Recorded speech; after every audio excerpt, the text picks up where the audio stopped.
ANZ Stadium, Sydney, Australia, where the coin toss has just been held, and we're ready for the college football season to kick off. Hawaii and Cal in the Sydney College Cup. Both of these teams have made quite a road trip to get to today's game site. For the Cal Golden Bears from Berkeley, it's some 7,400 miles to get to Sydney. Hawaii, the visiting team, with a little bit shorter road, but still over 5,000 miles for the Rainbow Warriors to get to Sydney. Now, the hardest working man in Australian television is going to join us today. He calls everything you can think of, but today gets his first taste of American football. Down to the field level in Warren Smith. G'day, Alan. It's great to be here. I know it's a long way for both these teams to come for a game of football, but from what I've seen so far this week, they haven't missed a step on the practice field. It turns out the student athletes from both these teams, hardly anybody had a passport. They'd never travelled this far before, but they used compression garments. They had mid-flight exercises to make sure they're as fresh as possible when they landed in Sydney. If Coach Dykes and his team have been wondering if this town is ready for some football, they're about to find out that the answer is a resounding yes. And we can tell you're ready for some football, too. Glad to have you with us today, Warren. Sonny Dykes, the head man of the Cal Golden Bears, getting ready to lead his team into his 4th season as their head man. Started with 1 win in his first year, up to 8 last year. Had a tremendous offensive firepower, lost the #1 draft choice, Jared Goff, and then also top six receivers. But he took the ball, so I think he's got some confidence in this young offense. We're going to see if it's more receiver-driven. They've got a lot of depth at running back. They've got 3 guys that gained over 500 yards, so we're going to see what their attack will be. So Cal did win the toss. They have elected to receive. Hawaii in the white road uniforms, Cal in the home navy and gold pants, and we're ready for the first kickoff of the college football season. I was always better after the kickoff than before, I'll tell you what, as a coach.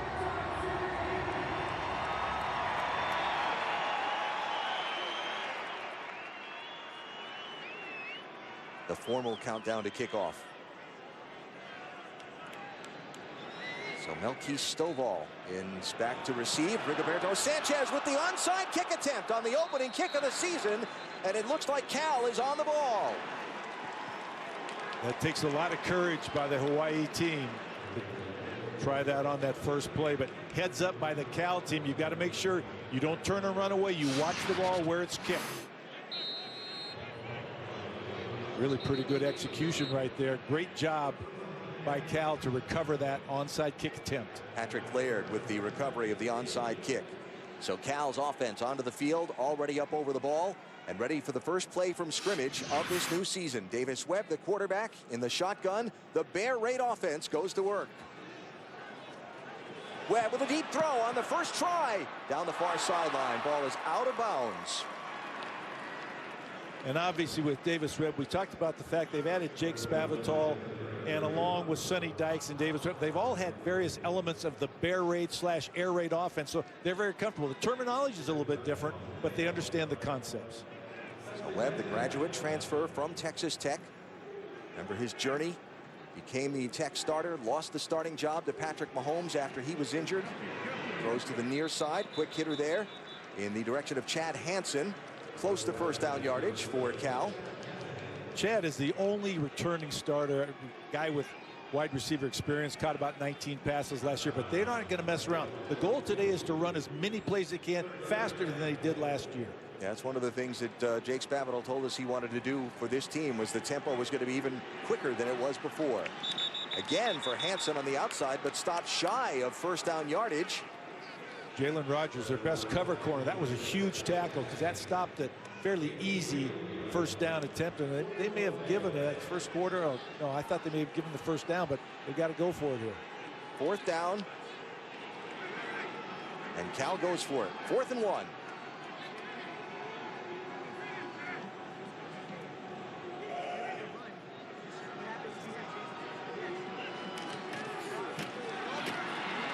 First down and a good run to the inside by Kalfani Mohammed. Part of that 3-headed Cal running back monster that the Hawaii coaches spoke to us about. You know, he's the guy that's actually known for his speed. He's not the biggest back. In fact, he's the smallest of the 3. I'm surprised they ran him on 4th and 1.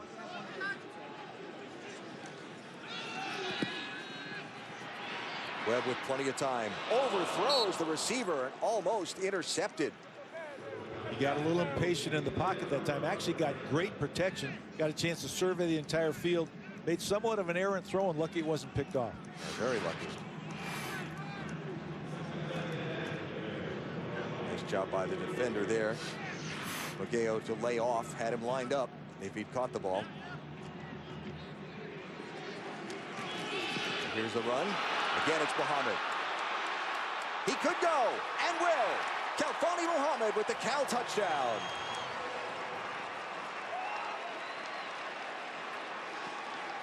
"34 yards into the end zone." That's the speed factor that we talked about, and that was a draw play. We'll take a look at it a little bit later, but when you're playing the pass and you're trying to get up the field to pressure the quarterback, playing coverage behind, when you run the draw play and get past the first wave, it's really tough on the secondary. Muhammad, the senior from Inglewood, California, the Cal leader in rushing yards per carry a year ago. The active leader in rushing yards for the Golden Bears. Gets the touchdown, and Matt Anderson puts the try through.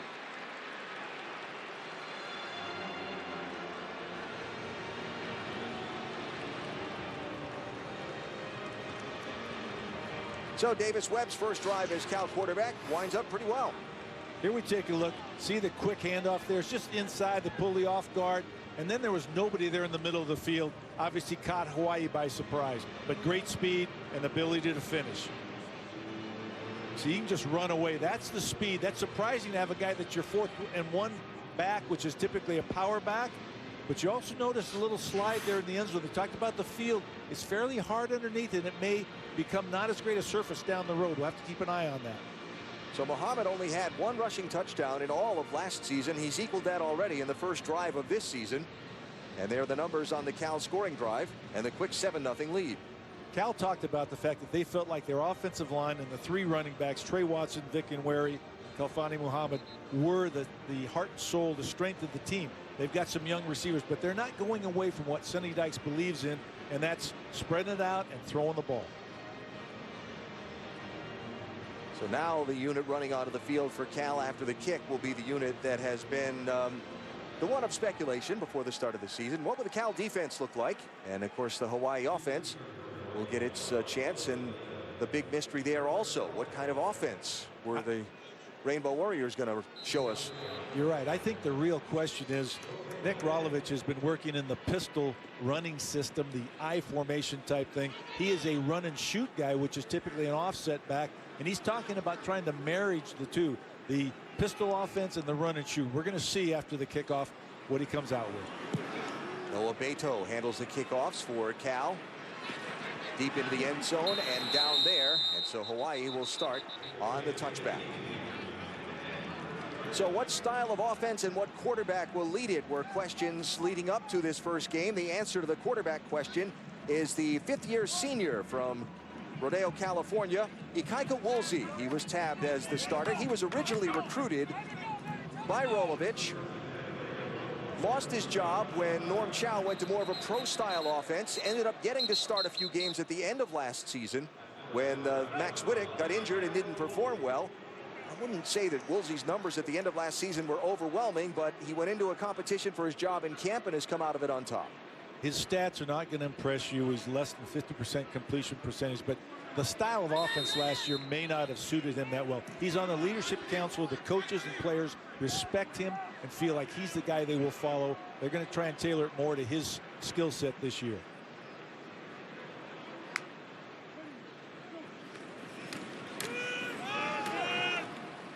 The Osami St. Just gets the first carry of the season for Hawaii.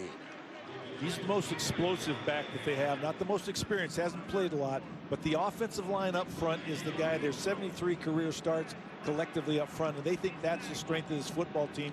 I think they're going to try and run the ball, establish the running game, and throw when they want Ikaika to throw, not when he has to throw.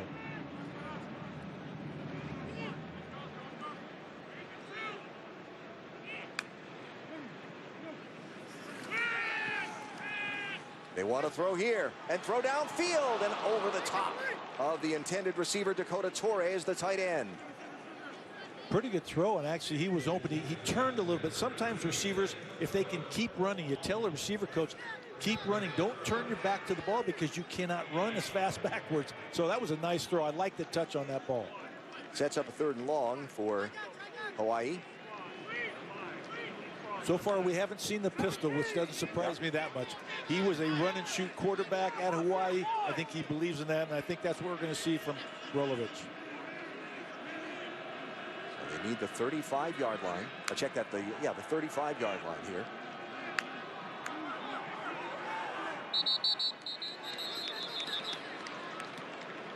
And the play clock at 0.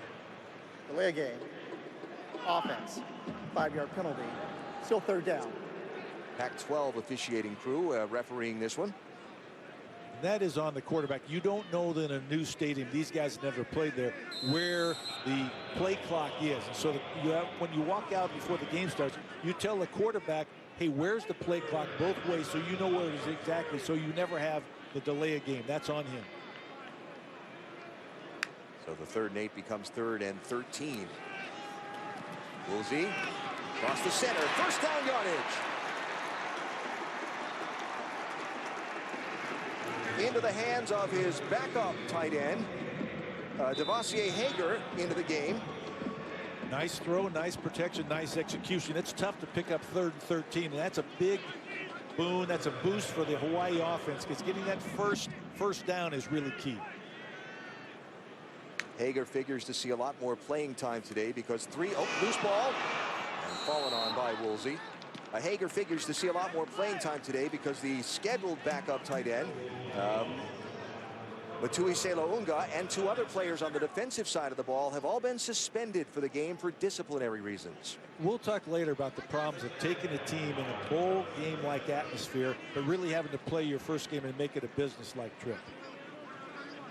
So 5 yards cost by the dropped snap.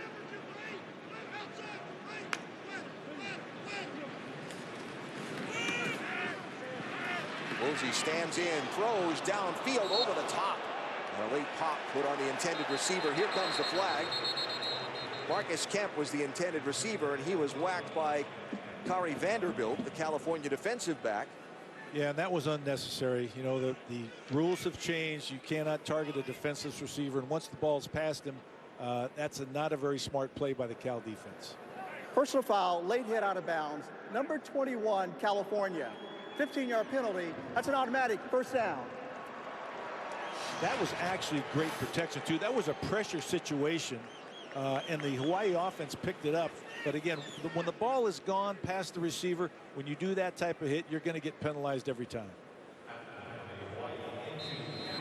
Referee Michael Mothershead said late hit out of bounds by 21 California. We're looking at the late hit by 7 California in the center of the field. So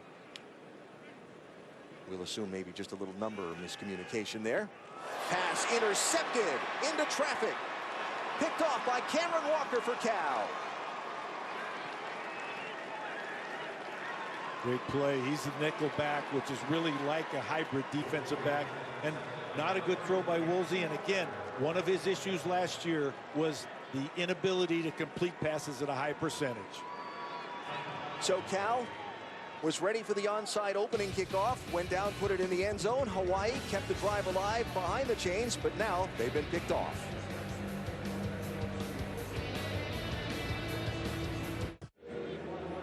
Cutting down on turnovers and penalties, priorities for Nick Rolovich and his Hawaii coaching staff for this season. They've just turned the ball over on their first offensive possession, and Cal will start with great field position and a 7-point lead. Well, that's too many gifts of field position early in a game.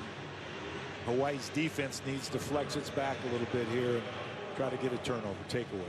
So Cal starting at its own 44-yard line. Trey Watson is in the backfield, takes the handoff. A tough yard or so over left tackle. And a look back at the turnover from a minute ago. Let's take a look here as we see his eyes. He looks right to him, but it's really not his eyes. The problem is just the pass. He leads it too much. The receiver was a little soft going across the middle. I think that was a combination of an errant throw and not a lot of courage by the receiver. Watson with a second consecutive carry. Jelani Tavai is not buying it. Made a nice stop, stood him up for no gain, and it'll be now 3rd down and 9. Well, Kevin Lempa is a great defensive coach. He was at Boston College where they led the nation in defense last year as a defensive secondary coach, and he's trying to convert this Hawaii defense into ones that's very stingy and stop the run. You saw the late substitution, or too many on the field, and Cal trying to get one off. And the penalty flag there as the ball was snapped before he got to the sideline. There's no foul for an illegal substitution, as the 12th player on defense did make it off the field prior to the expiration of the clock. Please reset the clock. 25 seconds will start on my signal. All right, they've rethought that one. You mentioned Kevin Lempa, originally from Hartford, Connecticut. Spent his last 3 years as the defensive coordinator at Boston College. Trying to bring some heat here on Davis Webb. Webb gets the ball outside. It falls incomplete in the intended direction of Jordan Vesey. 15 for Cal. Webb told me even though he's 6'5", 230, he can run 4.7. So he talked about his movement skills in our interview, and that showed me a little bit. He did move in the pocket enough to get rid of the ball. 6'5". Those strides cover a lot of ground.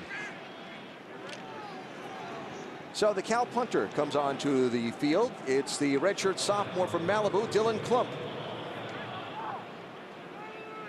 Redshirted a year ago after transferring in from Golden West College. That is his first collegiate punt.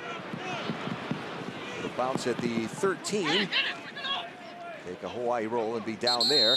And the Rainbow Warriors will come on the field for their second offensive possession. Nick Rolovich. Back to the islands, back to the Rock, where he was before as both a quarterback and a coach, and now back as the head coach. And is, as you said before, the right guy for the job. Yeah, because he understands it. He gets it. He hired a lot of guys that had worked previously at Hawaii that have connected with the people there, and he recognized he's not able to do as much coaching as he wanted. He said, I have to go talk to groups. I've got to try to repair relations in a sense, and he understands now what being a head coach is. Trying to rebuild the pride in the program, trying to rebuild the program in the community, and trying to rebuild the pride in the program from within the locker room also, which is something that he felt was missing in recent years. A nice run. Diosemy St. Just, what a story he is. Missed all of last season after being injured in camp. Born in Port-au-Prince, Haiti. Played his prep ball in Boynton Beach, Florida, down in Palm Beach County. And here he is out in Hawaii, getting his first carries after missing all of last season. He's an example of that Magellan mindset that Coach Rolovich talks about. Set out to the right here of quarterback Ikaika Woolsey on a 2nd and 1. Woolsey will throw in the direction of St. Just, but it's knocked out of his hands. Good hit there by Darius Allensworth, the defensive back for Cal, to knock the ball loose. They're utilizing the empty set to put pressure and have Cal show. Cal looked like they're coming in pressure. They actually dropped out, so there's no protection issues. You got to catch the ball in that situation. Woolsey, the throws that he's made could have been caught. I feel bad for the young man, but they need to get some first downs. They need a yard to get one here.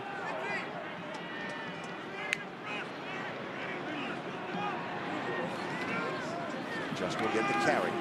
He'll get stood up, but he'll fight forward and get the line to gain. Was hit by Kari Vanderbilt, but kept the legs moving and made it the needed distance. That was a great job, because I really thought they had no chance to make it. He was standing straight up, but he used his legs, and he's built. He's 5'8", 195. I mean, he's a solid young man. So you got to take him down, and you need to gang tackle. He probably was going to make up for dropping the pass on 3rd and 1 too.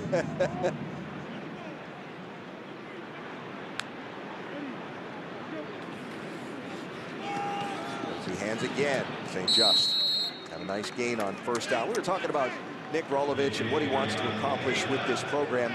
You know, you hear a lot, particularly like around Southern Cal, right before they named Clayton Helton. We got to have a guy that knows the program, I wonder how overrated that can be sometimes, but particularly in Hawaii's case, is it a must? It's an absolute must. I think you have to understand the culture. You have to be able to recruit both from within the population locally, and then you got to be a great recruiter going out, and you have to have the mindset that you're going to make it a special place to be, because that's the only way you're going to get those kids to come from thousands of miles away to play on the island.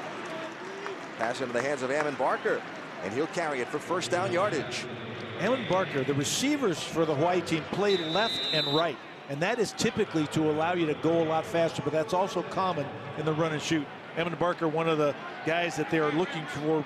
He's the jump ball guy, 6'4", 215. He's a great target inside. Now, offensive coordinator Brian Smith called him their possession receiver, not necessarily the burner, but their big possession guy. St. Just again. Again, nice little yardage on first down with the inside handoff. Yeah, getting a little bit of a rhythm now and trying to open up the Cal defense a little bit. You'll see both teams sort of probing each other in the first quarter, sort of finding out what systems, what schemes are they running, who do we think we can attack, who's better than we thought. We want to stay away from that guy. So the big week in Sydney, the big long plane trip, the nerves for the first game. Coaches and players kind of over that by now? Absolutely. Once the ball is kicked off, once you take that first hit, I don't think there's any nerves. Now it's about survival, it's about execution, it's about performance. Woolsey has time and throws complete. First down yardage across the middle. And their leading receiver from a year ago, Marcus Kemp, has the ball. Marcus Kemp plays on the right side. Marcus Kemp is also on the leadership council. He's one of the guys that the coaches have designated. Here's a nice job looking off. You see him look to the left, sort of freezes the underneath coverage, comes back to his big receiver over the middle, who takes a great hit there. I'll tell you what, you're going to have to think twice about going across the middle to keep getting hit like that. You keep getting 18 yards of pop across the middle, and you'll keep doing it, right? You're right. You're right. This time they go outside, and it's Kemp again. Makes a man miss. To the 10, still in bounds. Touchdown, Hawaii.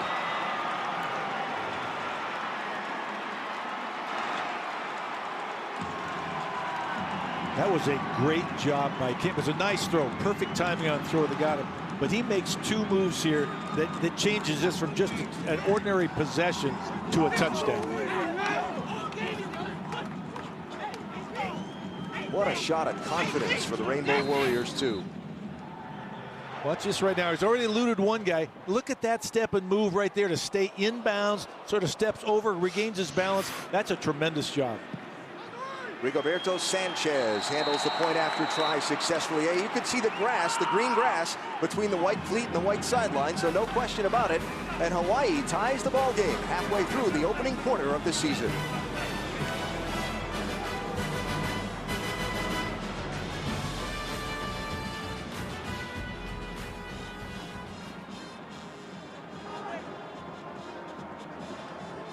Yard touchdown pass, resulting in the score. Mr. Webb, your turn. Yeah, volley and serve. Here we go. You know, we talked about a first game basis too. Coaches and players are really excited.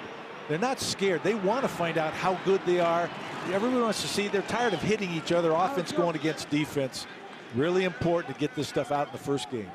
Well, this is the first game of a spectacular first week of college football. Look at the lineup. Best kickoff weekend ever. I second it. Starting with Oklahoma, Houston, capped off by Ole Miss and Florida State. I mean, where do you look? All of them, I guess. That first group, I love the SC-Alabama matchup. We got to see if SC is all the way back. You know Alabama will be.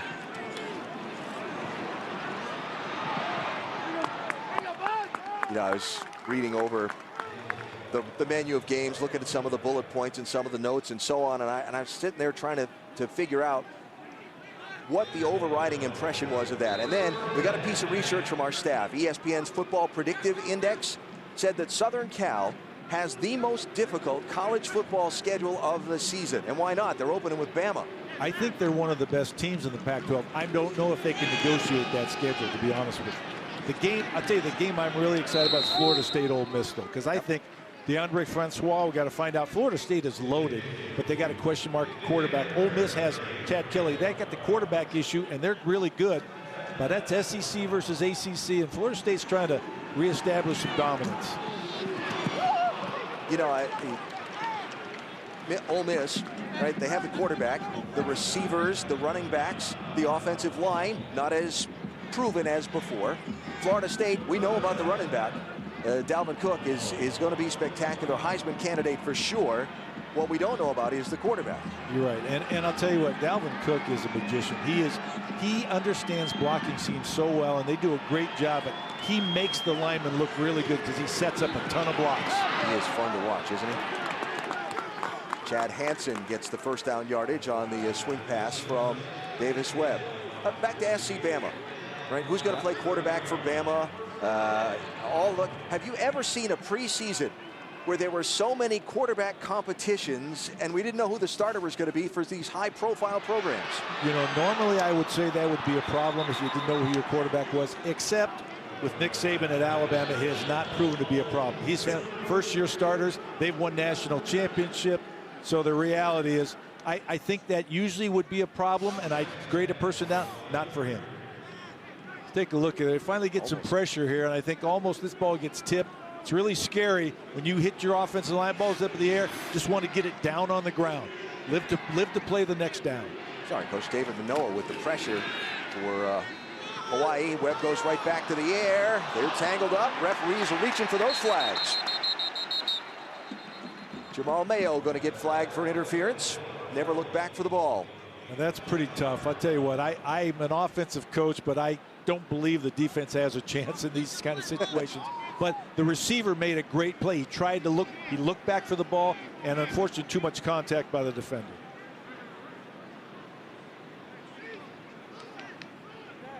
There are fouls on both teams. Ineligible receiver downfield, number 79 offense. Pass interference, number 11 defense. Those fouls offset, still second down. That'll take care of that. Yeah, and that's frustrating. You know, when you get a big penalty like that, you do not want to lose it because somebody's downfield. They're doing a lot better job of watching that this year. That's one of the emphasis points for the officials. Webb throws near side, complete. Chad Hansen again on the reception. Not much for yardage, though. You know, it's interesting in the pregame stuff. I thought the Cal players said all the right things. They were buttoned up. The Hawaii players were very, very loose. And they were looking like they had nothing to lose and everything in the game because they're the underdogs in this game. So you wonder if there's some pressure on Cal. And as Hawaii keeps this game close, how the Cal team's going to respond. Webb throws over the top of Melky Stovall. And incomplete, sets up another fourth down. They went for it on 4th and short earlier.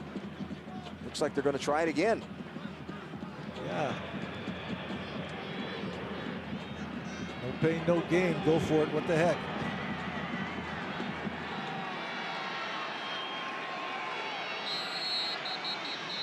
And a timeout coming from the Hawaii sideline. Didn't like something they saw and wanted to regroup and talk about it. Let's talk more about a couple of those games from opening week we hadn't touched on yet. Oklahoma and Houston.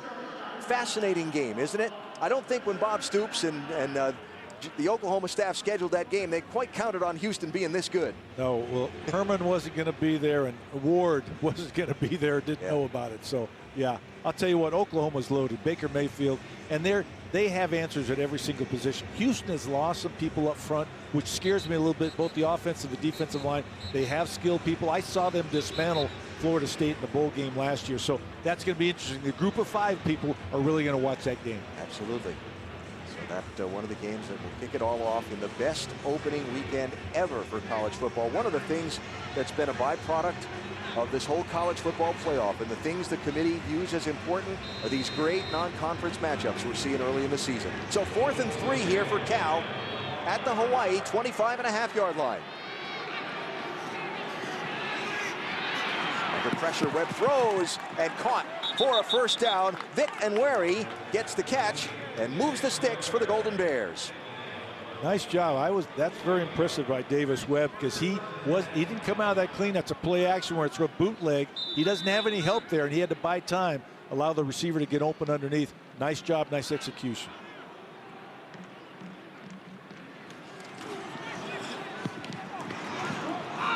Sidestep. Brandon Singleton inside the 20-yard line before he's knocked out of bounds. One of the things that I noticed in looking at Jared Goff versus Davis Webb has a longer delivery, so the ball's going to take a little longer to get out of his hands, which some of these timing plays that rely on the quickest release possible are going to be a little bit slower than last year. Going for it. And caught. Touchdown, Cal. Chad Hansen. He's the veteran in that group, like I said, and they talked about him. He was going to come into his own this year. Ooh, did I just see a little Australian rules football referee score signal there from Hansen? Probably. I'm sure that they've seen it. Probably practiced it a little bit. Oh, fun if it is. Now, this is what I'm talking about. Here's the ball's out really quick. Perfect placement on this throw. Fights the defender off a little bit, but goes up and makes a great catch. Comes down with the feet in the end zone. Tremendous pass in terms of placement. Nice catch. Pat Anderson knocks through the point after try, so Webb leads his second scoring drive as Cal quarterback. This time, after converting on the 4th and 3, they throw into the end zone. Hansen comes up with the score in Sydney.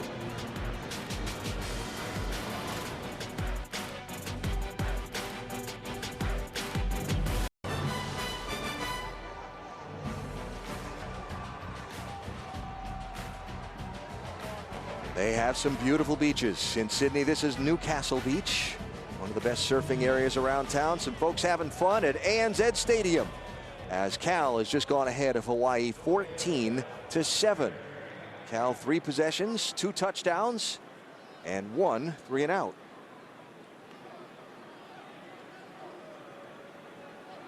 Noah Vieto to kick off for the Golden Bears. Taken on the 3. Ivalico, and a flag down at the 21-yard line. That was a pretty obvious, I think, face mask. It looked like that young man changed direction pretty quickly. And I think somebody's hand was hanging out of his face mask. Personal foul, face mask, kicking team, number 16, 15-yard penalty, first down.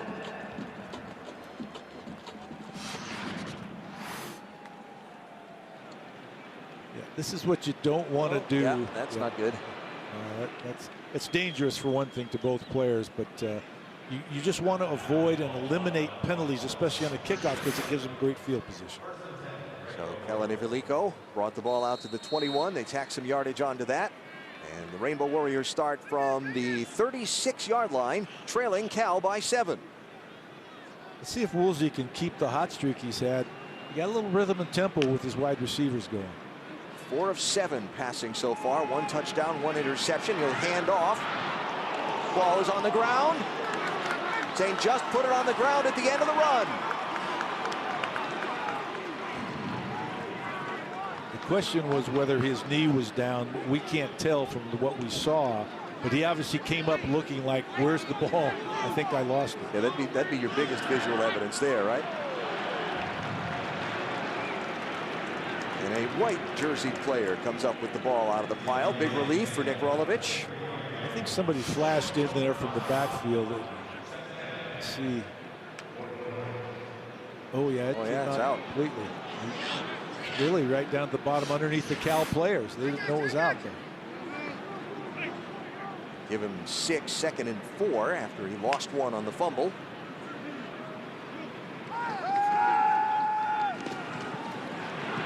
As he throws near side.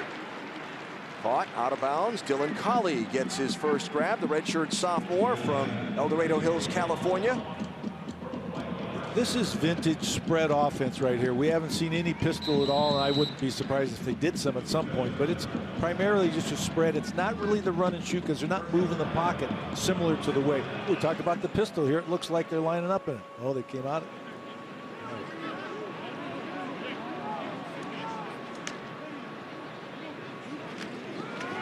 He hands off. Big hole up the middle. St. Just still going. Can he get the corner? Touchdown, Hawaii. We're going to watch on the replay because Woolsey is 30 yards down the field, leading the blocking and trying to direct his running back. Cut behind me, which he eventually did. Well, that was a quick strike drive. And Diosami St. Just into the end zone for the 2nd Rainbow Warrior score.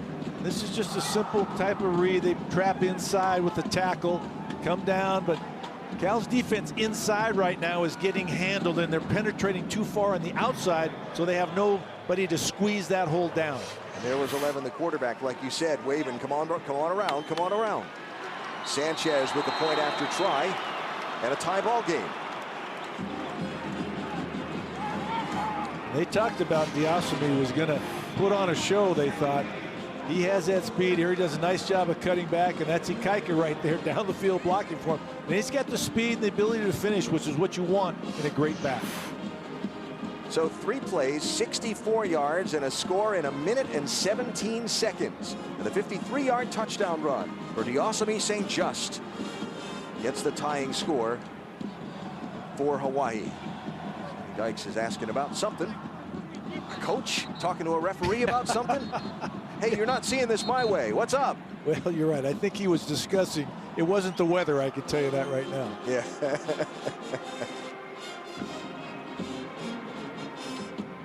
I didn't see much that he could be unhappy about, but right now, both offenses seem to be having their way. Hawaii started off a little slow and had the turnover, but they've made up for it with these last 2 series. You know, 2 things at work here psychologically for both teams, right? Cal the favorite, Hawaii the underdog. If you're Nick Rolovich, you want to be able to create some doubt on the other side. And if you're Cal, maybe that doubt's been created, and now you're Sonny Dykes and you're trying to fight it. Well, and there's a lot of game left. Can have a big kick return. Here's Muhammad. All the way out almost to midfield. Well, this is the first ever college football game played in Sydney. It is the 3rd college football game played in Australia. The 2 prior played in Melbourne, UTEP, Wyoming, back 1985. And a couple of years later, BYU and Colorado State teed it up, also in Melbourne. There's been 1 football game played in Sydney. That was an NFL preseason game between the Broncos and the Chargers some years back. Alfani Mohammed looking to go to the house. Almost gets there. Almost a house call, and he's got that speed. But same thing. I don't think with these offenses, the defenses can never rest a second. You can't take a down off. You can't take a play off. Turn around and you're 50 yards down the field.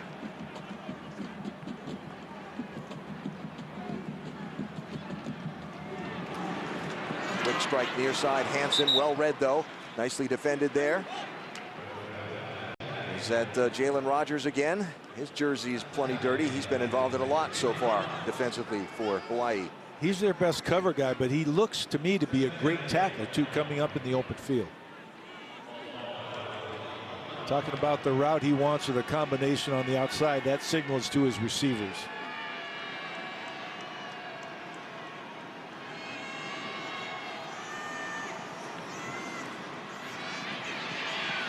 Webb with some pressure. Down he goes.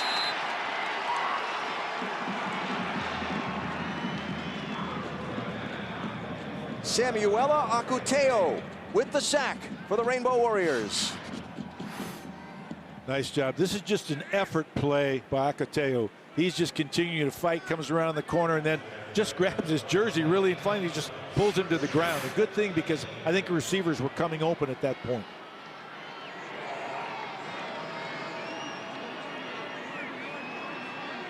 Third and a bunch. But on the ground near side and not get much of that bunch. Yeah, he stepped on the sideline a ways back there. And whistle it dead. Watson kept going. Of course, play till the whistle, right? Yeah, that was close. That's about inches away from being a touchdown. They're running the speed option here, and you can see this is not something. This is the ball's already pitched right here. Just nice job enough to get the heel. And I'll tell you what, the heel wasn't completely down, but it was over the line for sure. And so the field goal unit will make the late run onto the field. Matt Anderson, the redshirt junior kicker, took over the team's kicking duties a year ago and led the team in scoring. He tees it up and snakes it through those specially imported goalposts for this American football game in Sydney. Where did those goalposts come from? Those came from the United Kingdom. from the company that does the goalposts for the NFL games in London. Cal shipped a set of goalposts over a couple of months ago for their practice field at the University of New South Wales. All the things you have to think about to have a football game in Australia. That's crazy. There's a lot of logistics, and especially at a first game basis. Well, we've been talking about the greatest opening weekend in college football history. Haven't touched on this one yet, but we will now. Number 10, Notre Dame traveling to Austin to take on Texas. It's on ABC Sunday night, 7:30 Eastern. Streaming live on the ESPN app and watch ESPN. That is a Sunday of Labor Day weekend, a week from Sunday. What do you think of that one? But besides, who's going to play quarterback for both teams? Yeah, I don't know. Notre Dame survived some injuries, and they're a very good football team. They got the competition at quarterback, and either guy can play, and I think letting them play early is good. Texas needs a quarterback, whether it's Shane Buechele, the young freshman, but they're a good football team. He is Charlie Strong is recruited well. They're long and lanky, and I've talked to some coaches who say, wow, watch out. If they get it going on offense, they could be a team that can beat a lot of people. Change the style of offense a little bit. Is that beast mode back there in the background behind the coaches? Yeah, it is. I think that is beast mode. I reckon I tried to recruit him out of high school. He was a great running back. I had to coach against him when he played at Cal. It's been fun to watch him do what he does for Seattle. He's taken a yard in the end zone and down there. And Hawaii will come out on the touchback. Torch, we're talking about Marshawn Lynch, who has retired from the NFL, the Cal running back great, and of course the NFL running back great. He's been all over the place in Sydney this week, including with the team. At one point, put on some shoulder pads and made a couple of runs with the scout team. Yeah, I wouldn't want to tackle him. I mean, that's an unbelievable scout team back right there. I think several of the kids said, wow, I didn't know he was that big. I said, yeah, he's a 230, 240-pound back, and he might be a few pounds over his playing weight right now. I don't think he's quite in shape. He was out there with an Australian rugby team. He's been with the Cal team at practice. He's really been, Sonny Dykes says, a great ambassador for the program and really cares a lot about Cal football. If you have an all-pro, a guy that's a proponent of your program, comes back to help you out, that's an amazing thing for recruiting and just understanding how good he must feel about the Cal program. Kaika Woolsey throws for Hawaii, complete out to about the 30-yard line. Dylan Colley on the reception. Kaika Woolsey, the senior, winning the quarterback competition in camp.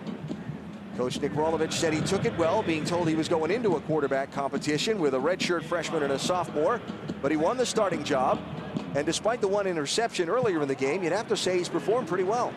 I think, again, that last catch by Colley was an amazing. He snatched that ball in the air, but I like what they're doing. They're keeping him honest with the run game and then taking short, quick throws. It doesn't put a lot of pressure on the offensive line in terms of protection, and maybe that's Woolsey's strength. 6'1", 215-pounder. The numbers on him for the day. And, of course, this Hawaii offense been riding the back of Diosami St. Just as well, the running back. Haven't seen Paul Harris yet, who was their offensive player of the year last year. But Nick Rolovich has to like what he's seen so far as we come toward the end of this first quarter. Screen to St. Just. Gets away from one, not the rest.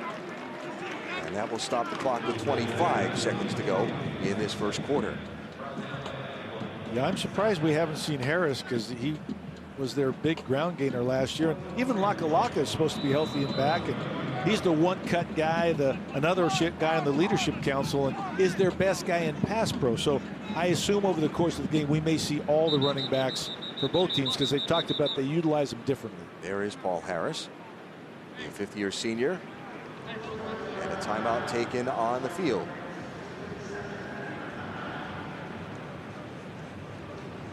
So the timeout here with 15 seconds left to go in this first quarter. A look now at this week's AP Top 10 rankings brought to you by Goodyear. The first rankings of the season coming out and showing not too many surprises. A lot of the big name programs at the top of the stack. Yeah, and I think, you know, it's based on what you did last year, how your recruiting class was, how many people you did not have to kick off the team. And Alabama reloaded very well, always does. Clemson, Oklahoma, I love those guys. Florida State, 2 teams from the ACC in the top 4. Yeah. And really, you talk about Florida State's schedule, depending on who wins that game. If Clemson were to win, there's the possibility of Florida State playing Ole Miss, and Florida could come back in the, you know, it'd be interesting. And we talked about the SEC maybe having 2 guys in the playoff. ACC may very well have that opportunity this year. you know, you stop and you look.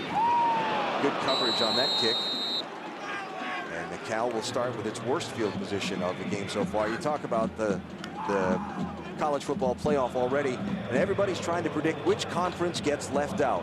Which conference gets, well, there's a Power 5. There's 4 places in the college football playoff. If one conference gets 2 spots. Yeah, and I would tell you that I think the Pac-12 might be in trouble, only because I see a lot of teams there. I think Stanford's a great team, but they have a difficult schedule. USC's a great team. They have a difficult schedule. UCLA is going to be really good. Washington is the surprise pick maybe of the league. And then Oregon, I think some people wrote them off after last year. Watch out, they got a chance. But I think the Pac-12, unfortunately, being a cannibal conference, may not get somebody in the playoff. They beat each other up all the way through and then get left out at the end. Oh, the things to talk about at the beginning of a fascinating college football season. We're only 1 quarter in, and a close one between Cal and Hawaii, separated by 3 in Sydney. Coach Mike Bellotti, Warren Smith on the sidelines for us, and our ESPN college football crew. It feels so good to get those first reps under your belt, doesn't it? And it does. And we got a game, which makes me even more excited. Yeah, absolutely. So Davis Webb, a graduate transfer from Texas Tech, leading now the Cal Golden Bear Raid offense. Facing Jared Goff, the #1 overall pick in the NFL draft.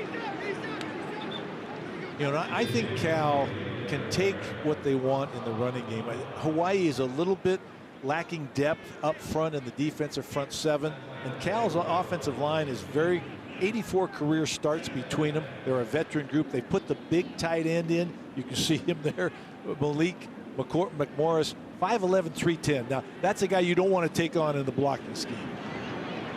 Webb's going to go deep, and just a little too far out in front of Melky Stovall, one of the true freshman receivers. You talk about Cal having to replace the top 6 receivers from last year. Well, he's one of these electric young freshmen that they got a good look at in spring ball and really intrigued a lot of folks. They're really excited about Melky Stovall, Demetrius Robinson. Those guys have the kind of speed and moves, and they believe that they're going to step right in. It's just a matter of time before they become dominant in the league.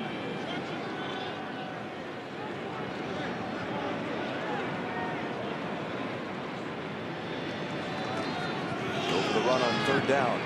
Hawaii right on top of it, though.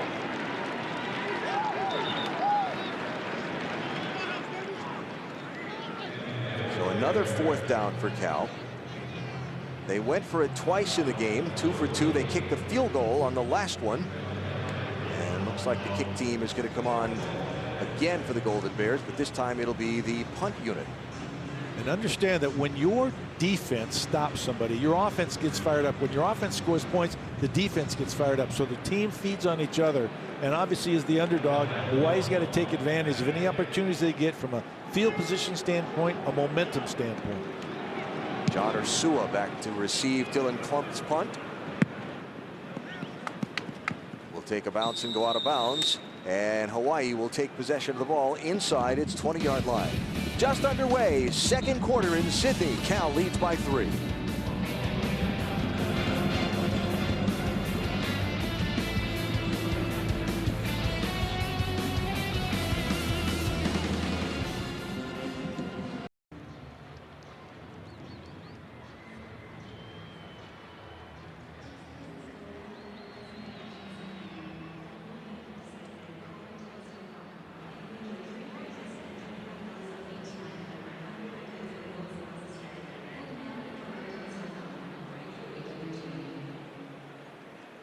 Hawaii takes over the ball, trailing Cal by 3. Just underway 2nd quarter. Head coach Nick Rolovich has assembled a staff of people very familiar to him. Look at their positions now on his staff, and look at their positions on the 2001 team.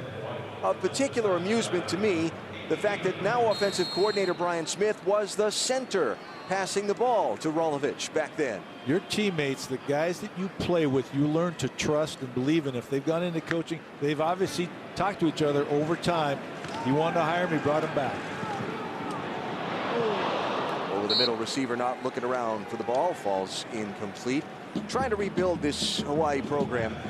The Magellan mindset, that's a phrase that Nick Rolovich mentioned to us on the phone. All right, what's the Magellan mindset? Well, when you're Hawaii, to go play anyone, you're leaving the island, and you're probably traveling a long way.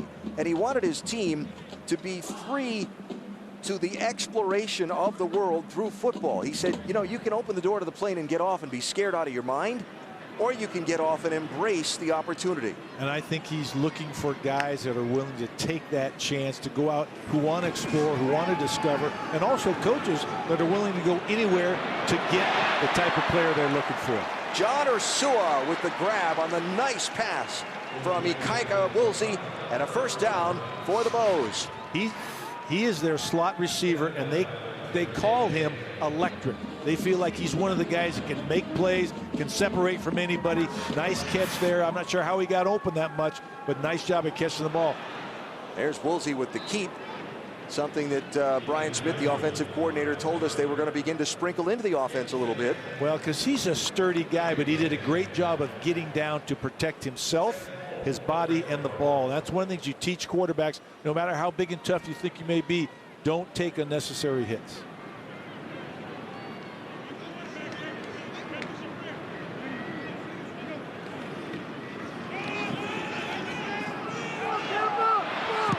Tried to get Ursua again down the sideline, but just a little bit overthrown. You know, you're talking about exploring the world. Think about Hawaii with this. They're going to play this game in Sydney against Cal. They're going to go back to Honolulu, and then their game next weekend is in Ann Arbor, Michigan, at the Big House against the Wolverines. Jim Harbaugh's team will be fired up and ready to get their season started. They're an intriguing group for this year. They are. You know, Jim Harbaugh has sort of jumped into the college scene and dominated, I guess, the headlines in the offseason, but he put a great team together last year. He's a winning coach. He does a tremendous job, but he's also changed the way people recruit and the satellite camps, the whole deal. I look for Michigan to be one of the top 10 teams in the nation, although I'm not sure they can still handle Ohio State. Not a lot of people know Ohio State other than J.T. Barrett, but they are one of the most talented teams and have had the best recruiting classes, and I would pick them still. In my mind, the Big Ten is Ohio State, maybe Michigan, Michigan State, everybody else. I think the Wisconsin and Iowa's on the other side. I don't see them. I see Ohio State a lot, but Jim Harbaugh has made that a contest now. Yeah, that side of the Big Ten is going to be fascinating to watch. Off the hands of the intended receiver, Hager, and incomplete. You know, you think about it, for Michigan and Michigan State and Ohio State, what a round robin there. When we saw the top 10 rankings before, right? Ohio State was at what, number 6, and Michigan was at 7? Yeah, it's interesting. And one of the things too, you know, it's the way too early rankings, as we all call it, but it's something we love to talk about, love to discuss. It gives us an arguing point, but I think Michigan, as I said, Ohio State, those are the two in my mind from the Big Ten that have a chance, and it's sort of going to be who wins that game. I think they know that. There's a lot of other teams too, a lot of other conferences we can talk about. Yeah, it's a fascinating path down through for the Big Ten. Other side of the Big Ten, right? Nebraska showed some promise last year. Of course, Iowa was the one that went through it without losing. Iowa and Michigan State are both, I think, play great football. They're technically sound. Nebraska is a team that could be the scariest one of all because they lost 5 games by a minuscule amount of points. They have a quarterback coming back. They're athletic. And although they've had some issues, I think, with some players lately they've had to discipline. But the reality is they athletically can compete with anybody. Nothing there for Harris.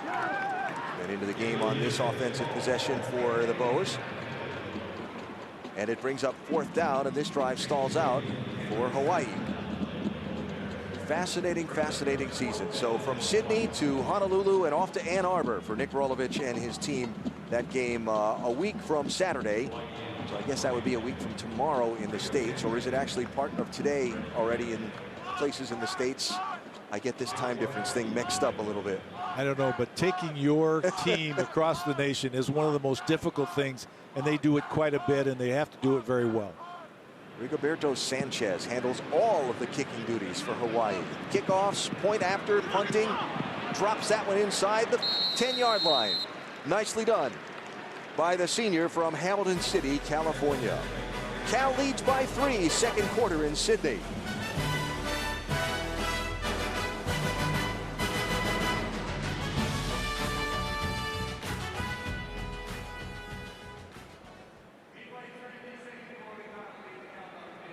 Surfing, by the way, this week. They were given a beautiful surfboard at the welcome event. Both coaches were. And Sonny said, I got to try it. So they went out to Bondi Beach, talking to Mike Pawlowski, the Cal radio guy, who happened to go with them. And he was telling me that the water was like a washing machine. It was all churned up. But give him credit, they went out and tried it anyway. He said he thought they all drank about 1.5 gallons of salt water, but they all survived. Where did a young man from Texas learn how to surf? Maybe he was trying it for the first time. I don't know. If they gave me a brand new surfboard, I might try it. I'd fall off a bunch, I can tell you. Cal starting from its worst field position for this possession, but Chad Hansen with a 14-yard gain on first down. And they move the sticks out to the 22-yard line. Davis Webb, the Cal quarterback, 10 of 17, 81 yards, 1 touchdown. Kalfani Muhammad has been the offensive star for Cal, if you ask me, so far, because he's had a couple of really big yardage gains and a nice tough yardage gain there for that one. Yeah, I don't know how he scored it through there. I thought he was going to be tackled for a loss, and he found a way to make 3 or 4 yards more. Muhammad and Wary Watson, the three-headed Cal running back rotation. Muhammad has been the most effective of them in the game so far. Gets another try here. This one sniffed out pretty well, though, by the Rainbow Warriors. Turned back inside. That was a power running look from Cal, but that was an 8-man front from Hawaii. So they're matching power with power, and they're going to stop the run. If they have to bring 8 men up, they're going to do that. And that's what Boston College has done, and then force them to get to passing situations where they can pressure you on 3rd down. Right. This is what Kevin Lempa, the defensive coordinator, told us was key. Stop them on 1st and 2nd down, and we're coming after them on 3rd. So let's see here. So Cal's response is to spread them out 5 wides, empty, what they call empty set, and then find the guy that's open quickly. Webb gets it away, finds the guy near sideline. That's going to be close to 1st down yardage. Cal's lining it up like they got it. Bug Rivera with the reception. You probably heard of his uncle, Ron. Yeah. Had his Carolina Panthers team in the Super Bowl a year ago. They're going to signal 1st down and reset the chains. I go to Charlotte frequently for my job, and I read a lot about Ron. I'll bet you do. And my guy Jonathan Stewart, who played for Oregon, is the running back there. Yep. Nice job. Absolutely.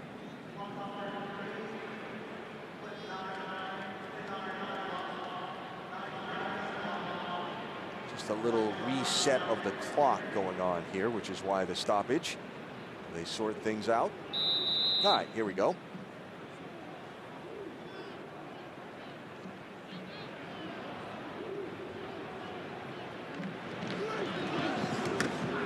Webb throws a little bit behind Rivera that time and falls incomplete. The chess match of what you do with an empty set from a defensive standpoint. Right now it looks as if Hawaii's going to choose to pressure and bring one more guy than they can block, so it forces the quarterback to obviously have to get rid of the ball very quickly and very accurately, because it's a quick throw coming out. The tempo that new offensive coordinator Jake Spavital was trying to bring to the Bear Raid offense. Saw a little confusion there on who should be lined up where. And oftentimes that's a survey call. They line up like they're going to snap it quickly. They really want to see what the defense is going to do. Then they pick the numbers thing. They don't have enough people in the box. Let's run the ball. That RPO, run pass option. It's what they call from the sidelines. The coaches are looking at it saying, okay, they don't have enough people in the box. Just hand it to the tailback. A nice gain for Muhammad. They're 2 of 7 on 3rd down are the Golden Bears. Hawaii brings the pressure, and they close up the hole in the line.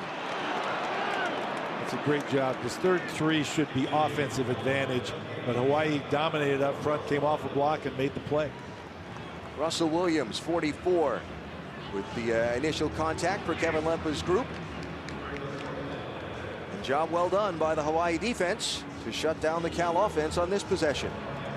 And that's key. Like I said, it's the longer the underdog sticks around, just as you talked about earlier, the more impact it's going to have on the psyche of the favorite. Create doubt. Klump. Kick away, fair catch signaled for and made by John Ursua, and a flag down on the play. We heard in one of our sideline mics someone yelling, "He can't do that, he can't do that," or at least I heard it. I think you're right, and it might have been something about the way the guy attacked the back wall, jumping up over the top. All right, so referee Michael Mothershead and the Pac-12 officiating crew will get together and let us know. Personal foul, leaping, defense. 15-yard penalty from the previous spot. That's an automatic first down. Penalties and turnovers. Nothing good comes from them. And in that case, where you had stopped Cal and were getting possession of the ball, now Cal is going to get another look at things.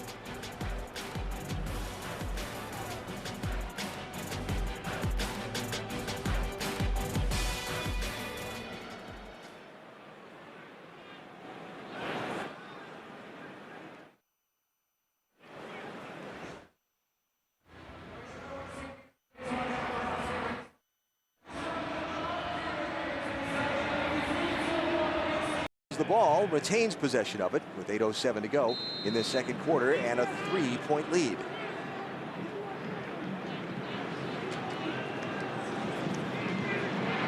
Webb with time, he'll run and slide. Not a ton of rule changes in college football this year, but one of the rule changes is now that a sliding ball carrier is now considered to be a defenseless player.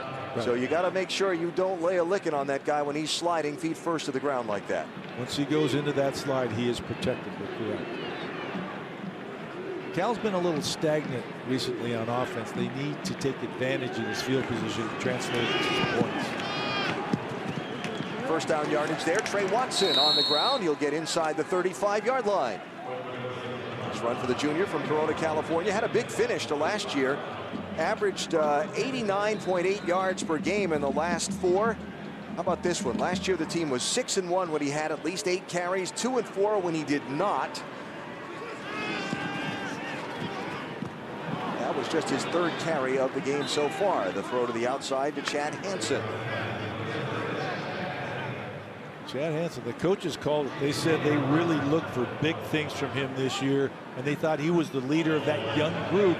He was telling everybody where to go, what to do, but also the quarterbacks had a lot of confidence in him as a receiver. Stacked receivers on both sides here. Double stack. Well, let's run the ball up inside. Yeah. Spread them out, run with or not, right? Exactly. I'll tell you what, most of people think that when I was at Oregon, I went to the spread offense so we could throw the ball more. I didn't. I went to it so we could run the ball more efficiently, more effectively from the spread, option, zone read. Oregon has led the Pac-12 in rushing since 2006 every single year. They had done it previously in 1950, the year I was born.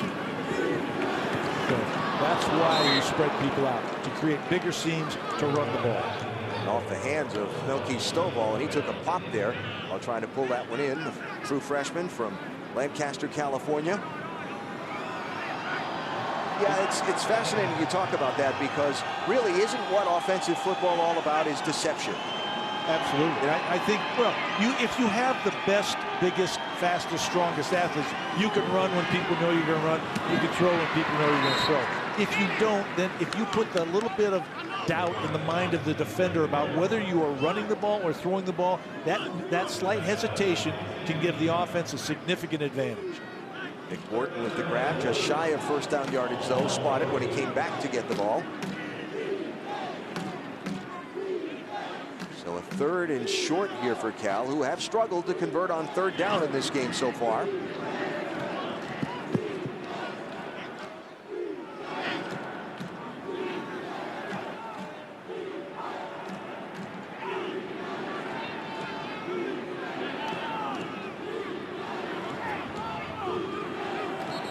Get the play off.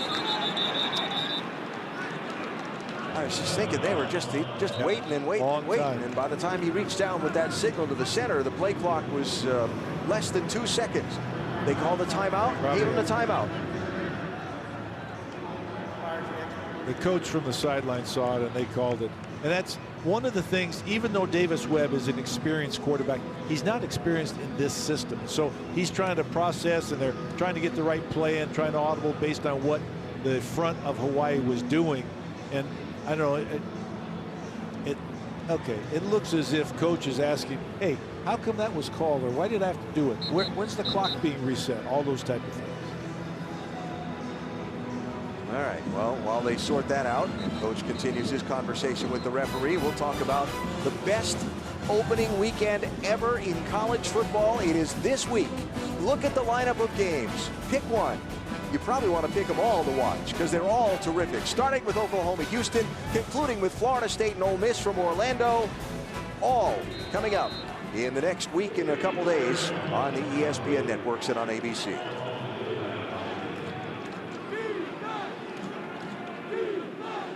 Timeout saved the 3rd and 1 situation, which is much better than 3rd and 6. Nice run by Vickenwary to get first down yardage. He was met behind the line of scrimmage initially and kept powering forward to pick it up. He made himself skinny and lowered his pads. And that's what you ask a back to do in a 3rd and 1, 4th and 1 situation, is change the angle of your shoulders and stay low with your pads. And Malik McMorris there, 99. Picks up his block, throw toward the corner of the end zone. Defender looked around for the ball, no flag. Great play. Jalen Rogers, tremendous play in coverage. Almost had a chance to intercept that ball. In fact, the receiver became a defender and pulled him out of the way. This is a pressure situation. This is the back shoulder throw. Pretty well executed, just great defense. So 2nd down and goal from the 9-yard line. Watson again fights his way through. He'll get down to the 5 before he's taken down. It'll bring up 3rd and goal from the 5 for Cal. And they use these backs at Cal, Trey Watson, Vickenwary, Kalfani Muhammad, based on who gets hot, you know, who's healthy, what plays they want to run, and it's sort of interesting to see the utilization. They've got great balance and great depth there at the running back position. Jake Spavital, the new offensive coordinator, alongside Coach Sonny Dykes, watching his offense. Try and go for it here. 3rd down and 5. Met in the backfield for no gain. The Hawaii defense up to the task. Well, the pass fake didn't stop the guys coming off the edge. That was a blitz all the way by Hawaii's defense. They obviously trust their corners in man-to-man coverage because that was a man blitz. Jelani Tavai there, 31 with the contact and the stop. So now it's 4th down and goal, and the field goal unit on Matt Anderson. The left footer out of the hold of punter Dylan Plum. Even though you're going to get points, this doesn't feel as good for Cal. This is one of those moral victories for the Hawaii defense to keep them from getting in the end zone. So 2nd successful field goal for Anderson, a 6-point lead for Cal, 20-14.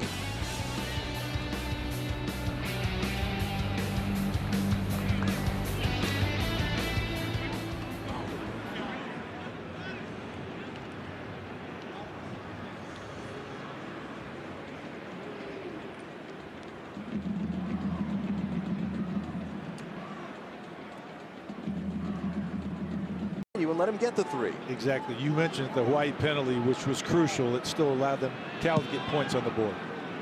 Noah Beto kicks off. Hawaii's going to bring it out. Ball is loose. Keelan Eroliko was hit hard. Flag is down.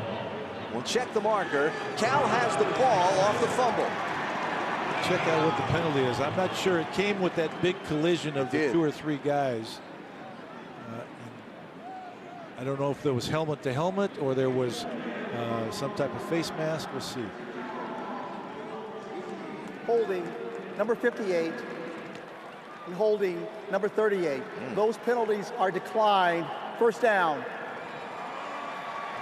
That's big. So Keelan Eroliko for Hawaii gets popped on the receiving team.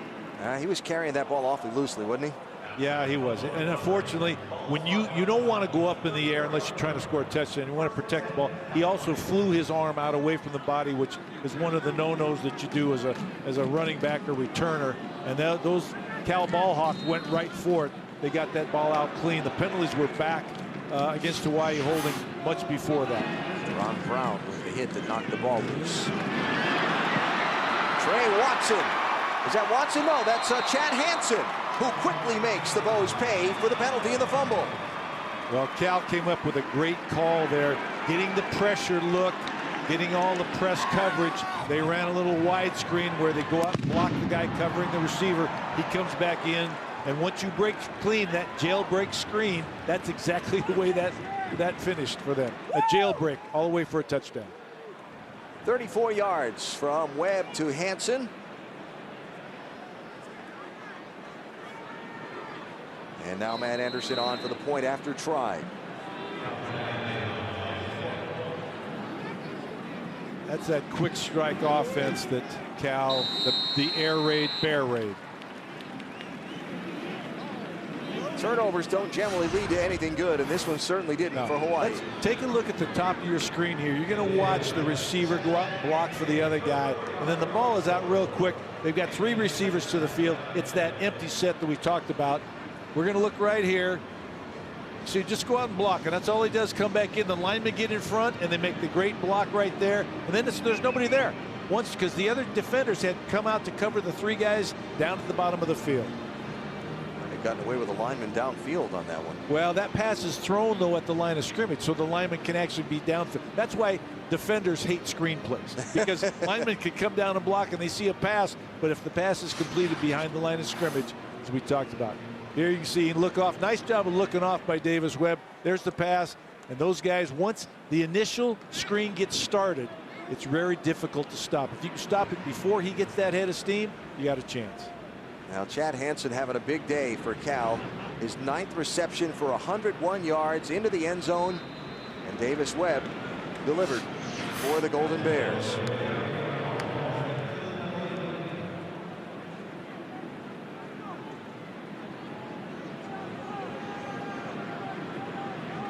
So Hawaii will get another chance on a kick return here. Beto boots it deep. Take it on the 5. It's Evelico again. Covers that ball up as he gets into traffic this time, didn't he? Exactly right. That's what he was taught to do. And I'm sure that the coaches on the sideline were saying, hey, if you want to stay in there, take care of the football. Possession of the football is the most important thing.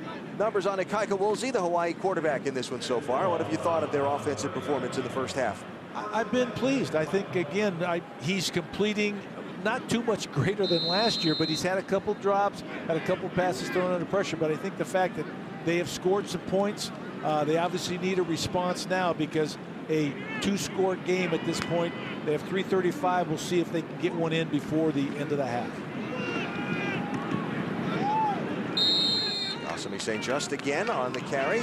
Knocked down by Raymond Davison for Cal. The thing with a no-huddle team, 3 minutes, 23 seconds doesn't need to be hurried. You've got plenty of time there. I believe that they still have 2 timeouts left, so there's plenty of time here to move the ball down the field the way that you want. Yeah, Hawaii with 2 timeouts, Cal with 1 left. The last thing you want to do is make another mistake and turn the ball over with still 3 minutes or so to go on the clock to Cal by hurrying things along faster than you need to. Well, it's also risk reward. You want to score. You worry about, do I try a play that may not succeed or that might have a turnover potential? But the reality is, when you're behind, I think you think, how do I score? How can I get the ball down the field?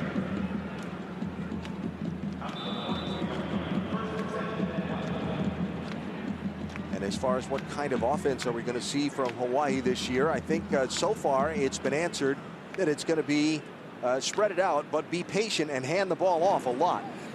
No question. And then run some, well, they're going to try and come back with the same screen that just got them play before. A little bit of play action, but we haven't seen any pistol. They lined up in it once and shifted out of it. So not that Coach Rolovich won't at some point use that, but they have been primarily spread here, shotgun, and obviously the spread style offense.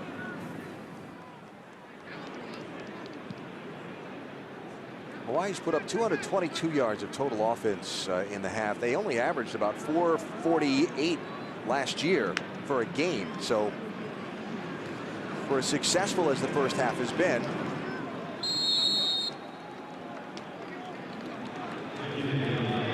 they're still right about on the same target total yardage wise as they were last year.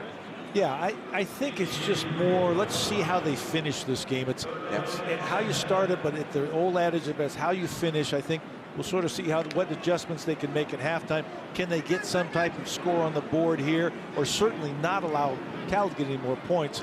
But they've got to try to cut this down if they can. 3 of 5 on third down, 2 minutes to go. Just the running back. Woolsey to throw. Under pressure. Threw it at the feet of the receiver Ursua, coming to the inside, and it'll bring up 4th down for the Rainbow Warriors. He'd like to have that pass again. That should have been completed. Had he been able to put that ball on the running back, he'd have probably gotten the 1st down or more. And it's just one of those things that's a repetition thing. That's an excitement thing. He's got to take a deep breath and come back ready to play.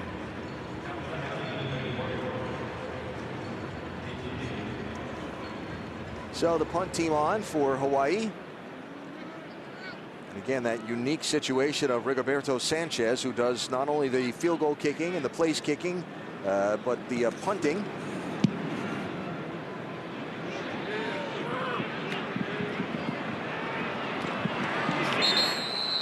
Slip there by Vic Wharton, and Cal will take the ball with 1:42 to go. So it's been like a bowl game at the start of the season for Hawaii and Cal and Sydney. There are the surfboards presented at the opening thing, experiencing some Australian culture, learning about the Aborigines, experiencing a little rugby, and of course checking out some of the creatures that you don't have around the stateside parts very much. I'd like to see him box a kangaroo. Do they ever do that? Talk about that. I don't think I'd want to do that. I wouldn't want to do it. I'd want to see somebody else do it. Webb throws, crunch, but caught and held on to. Noki Stovall, the true freshman receiver, with the reception. Right back to the line come the Golden Bears, trying to make the most of this last minute and a half in the first half. Webb outside, caught. They're not going to rest on this score, and they are going full speed tempo now. We got a couple of completions. They're going to try and get down a minimum field goal territory, if not try to put a touchdown on the board.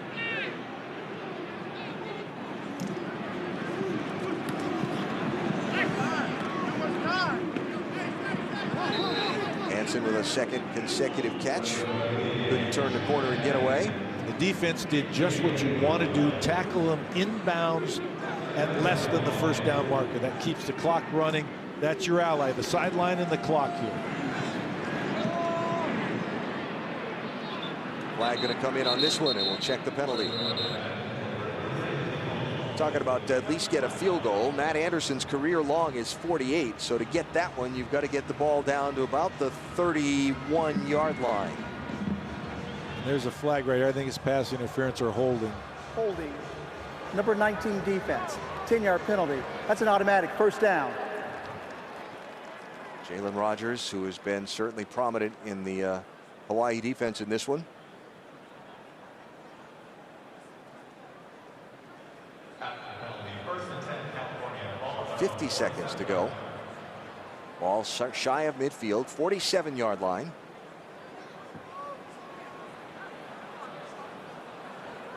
That was a little bit of a disjointed looking play.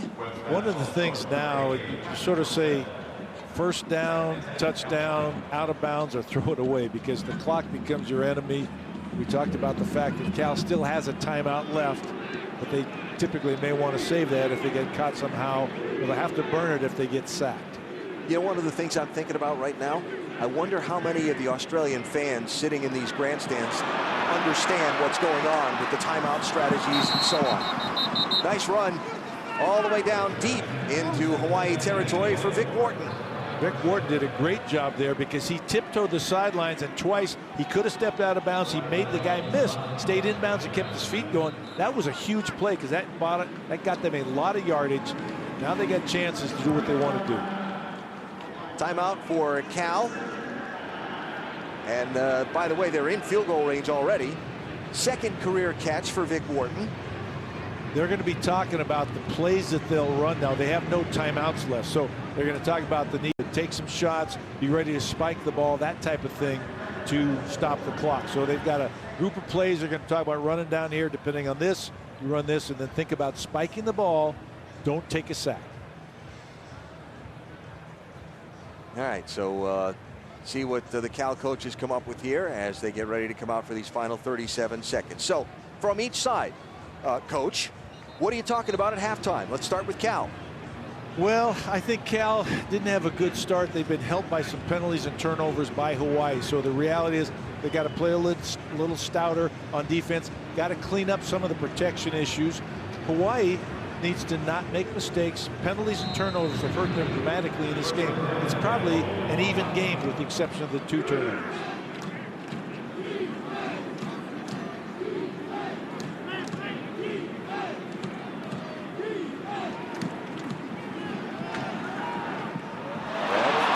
Into the hands, wasn't held on to, of Kanawai Noah. And the ball down inside the 10-yard line to the 7.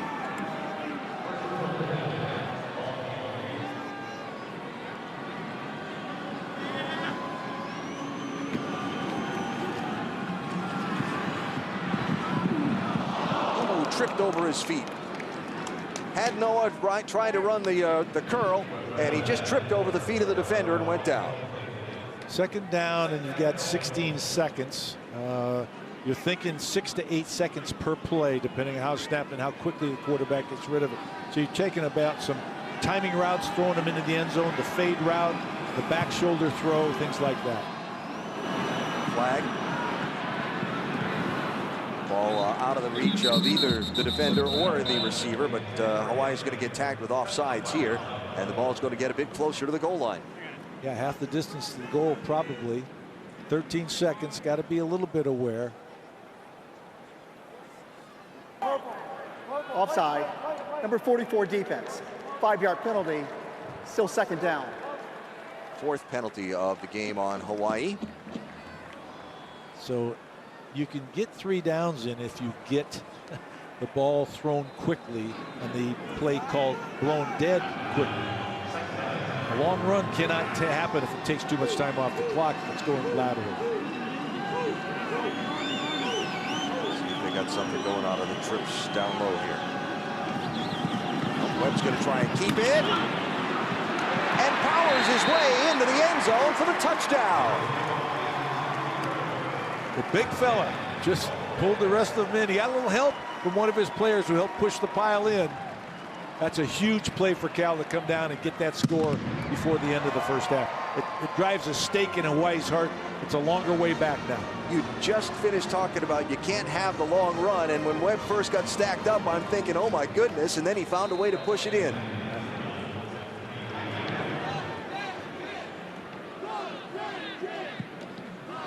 And Anderson's point after try is a good one. Against a pressure defense where they're coming with inside pressure, you love to run the speed option. This is going to the right. You see they're not going to block that outside guy. He does a great job right there, although he slips off the tackle, and Webb is high enough and tall enough, just carried the ball in.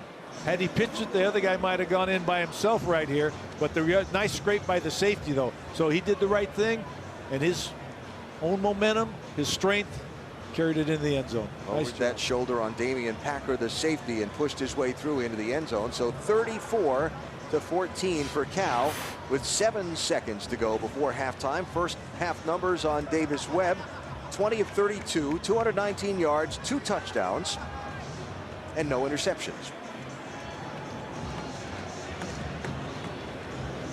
That Cal drive, 8 plays, 85 yards, and of course the 28-yard pass to Vic Wharton was the key one in that drive that allowed Cal to increase their lead going to the locker room. That was the play. Wharton's play was the one that set this whole thing up.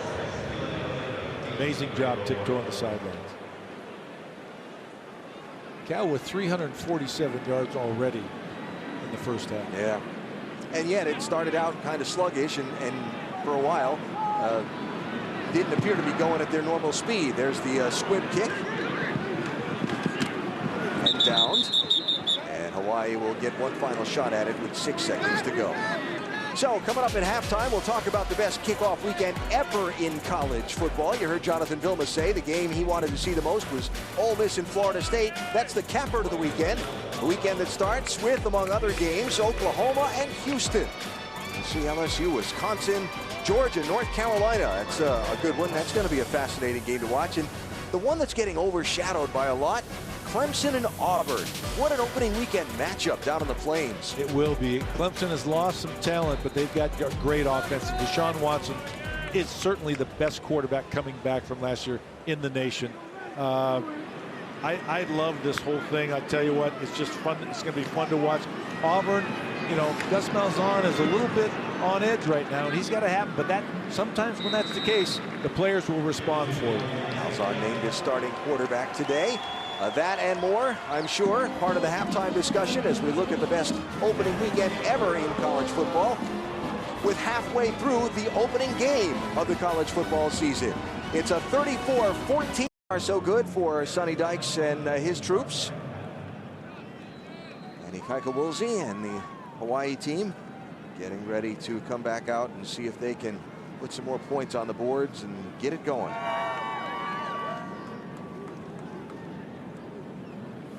Beautiful high 60-degree day in Sydney. Perfect weather for football. Yeah. Perfect weather. Beautiful.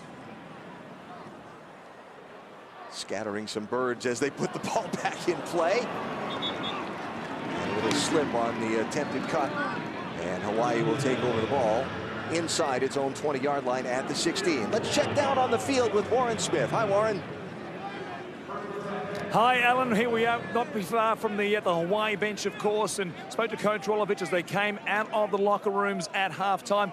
Coach, he touched on it. Well, they just got to get their hands on the ball. The penalties and the turnovers are killing the Rainbow Warriors at the moment. Of course, it's wearing down their defense because they're spending so much time on the field as a result of those mistakes. If they can limit those mistakes, you never know. They might be able to get themselves back into this game, but they just have to keep their hands on the ball. All right, Warren, thanks. They got their hands on the ball now to start this third quarter. Ikaika Woolsey to throw out to the Osami St. Just, eludes a couple. And a beautiful first play from scrimmage for the Rainbow Warriors. Well, they know who to go to. If you want some instant explosion, put the ball in Diosami's hands. And that's a short little pass, 5-6 yard throw that goes for about 30 or 40 yards. 34 to be specific. He was at 98 yards at the end of the first half, so up over 100 yards already in his return to play for the redshirt junior from Boynton Beach, Florida, Diosami St. Just. And what Warren had talked about, you know, part of Hawaii's plan is obviously to score points, but it's also keep their defense off the field, but let them rest, so control the ball offensively, have a little time of possession. Paul Harris looking a little bit worse for wear as he comes off the field. Wonder if that's why he hasn't played quite as much. He might have had something coming in because we expected to see him just a little bit more. Yeah. Yeah, so Harris, the fifth-year senior, out. Woolsey throws near side. John Ursua has been a favorite target of his today. As Harris continues to try and work that what looks like shoulder free. I'm all right. I'm all right. Trying to push his way back toward the front of the sideline. Well, yeah, he came down on that. And the one thing on that last throw by Woolsey, he looked like he was sort of steering the ball. And when you're behind a little bit, you're a little worried about throwing. You got to cut it loose. As a quarterback, you have to just let it go, feel good about it, trust your receivers to find the football.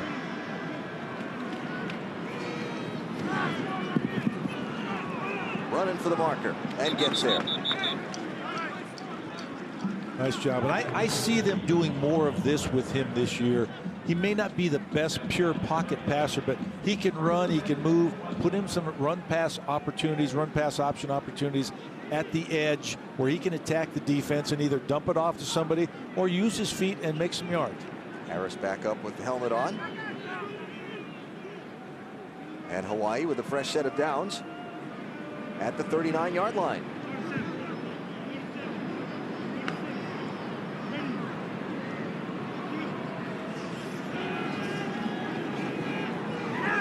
Going for it, and a flag. Not much to that. Receiver kind of dumped out of bounds by Marleshon Franklin for Cal. And doing that when the ball is in the air is an automatic penalty.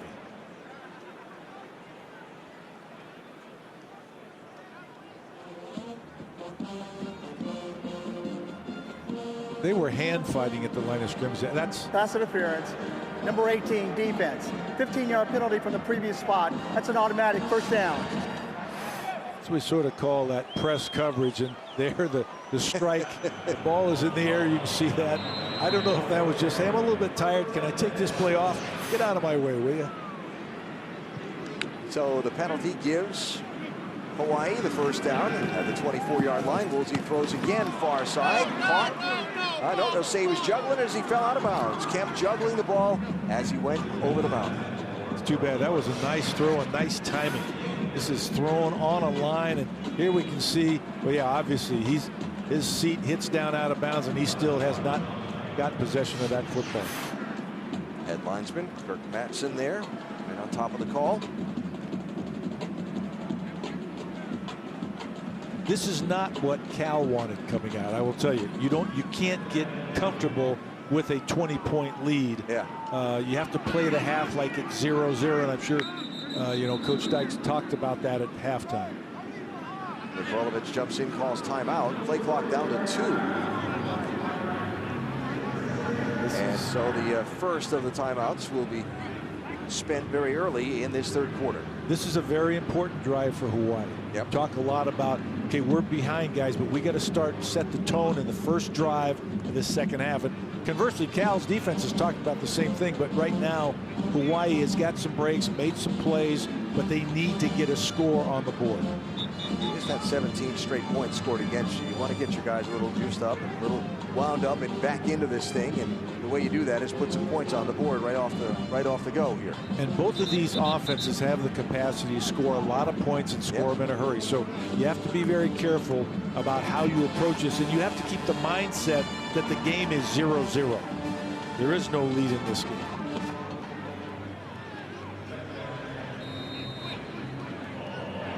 So from the 24-yard line on 2nd and 10. Woolsey will keep it, but won't get far.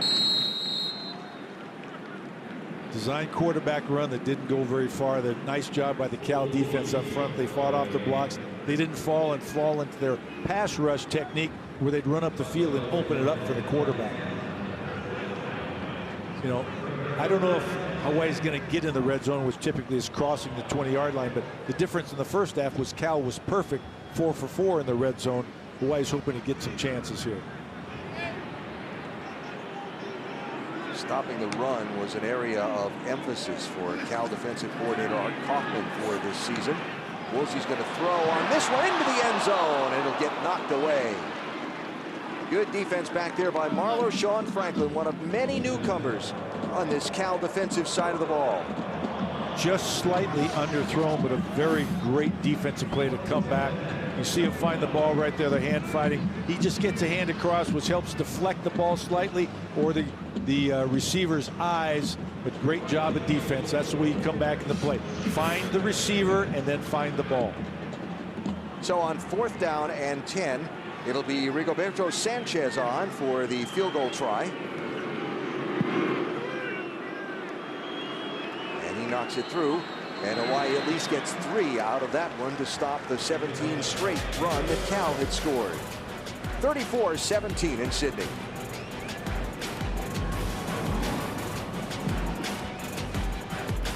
The American college football season. And in the third quarter, Cal leads Hawaii by 34-17.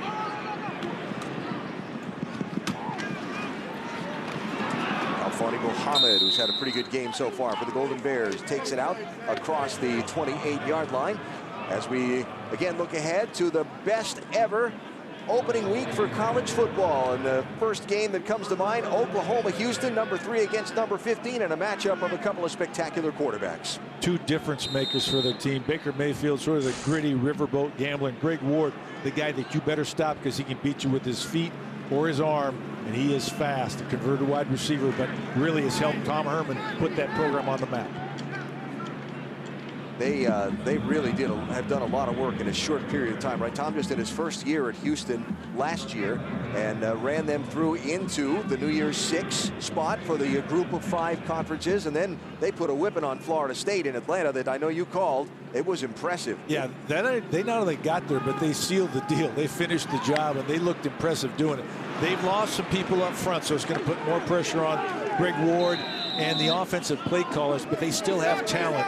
But Oklahoma has answers at every position. They literally are one of the most talented teams, and you got Samaje Perine and Mixon in the backfield, and I mean, they are loaded. But Baker Mayfield is the guy that makes it go. What do you make of the conversation that I've heard a lot in the course of the build-up to this season, that every time Oklahoma's highly touted to start the year, it doesn't pay off, and every time they're kind of down the rankings to start the year, here they come? Well, I agree with you. I've seen that. I've heard that. I think this is year they lay that to rest, to be honest with you. Although, you know, people say that Baylor is dead and gone now with the coaching change, but Jim Grobe is a very, very good football coach, and they still have tremendous talent at the skilled positions. And Oklahoma State and TCU aren't going to go away very easily. So Oklahoma's going to have a hard road to hoe, and some work cut out for them. Find it hard to look ahead and see any scenario where the Bedlam game at the end of the season doesn't mean a lot. It always means a lot to them, but it might mean a lot in terms of the league and potentially the national playoff. Absolutely. Houston and Oklahoma coming up as part of this big opening kickoff week, as part of its opening drive in the second half. Davis Webb and Cal moving down the field pretty efficiently. Already inside of Hawaii territory at the 43-yard line. Webb on this one, 22 of 34. A couple of touchdowns, no interceptions, 243 yards passing, and a few more. Bud Rivera fighting for some yards after catch. Just and not great tackling there. You got to get those guys down, but that's the idea and concept of this offense. Spread people out, throw the ball, get in the way of the defenders, and then let the guy work one-on-one in the open field. Davis Webb got to be happy getting back, getting playing time, being the guy and the starter with this kind of talent around him. 4 of 11 on third down. Cal in this game so far. Hand it off and have first down yardage from Vic Nweri. I could tell that was in Nweri because the pile moved. He's the biggest back there, 240 pounds, and that's a load coming downhill. Check the flag here.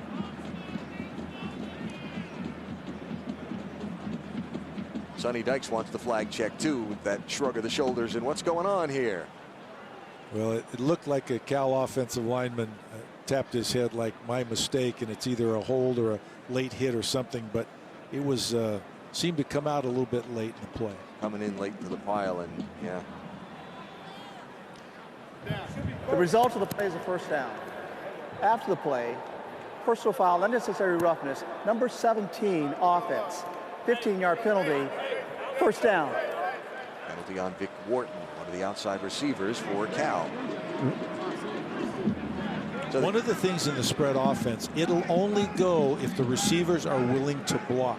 And it's very important that they are very physical. And so a lot of times you're blocking with your back to the ball. You don't know it, and you continue to hit and strike after the whistle, which is difficult. But he's probably getting talked to just a little bit on the sideline now.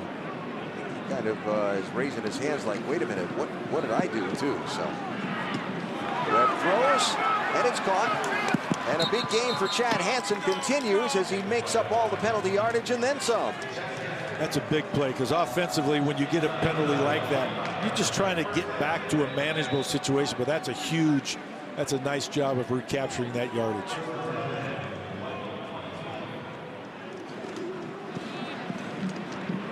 Webb into the middle for Jordan Vesey.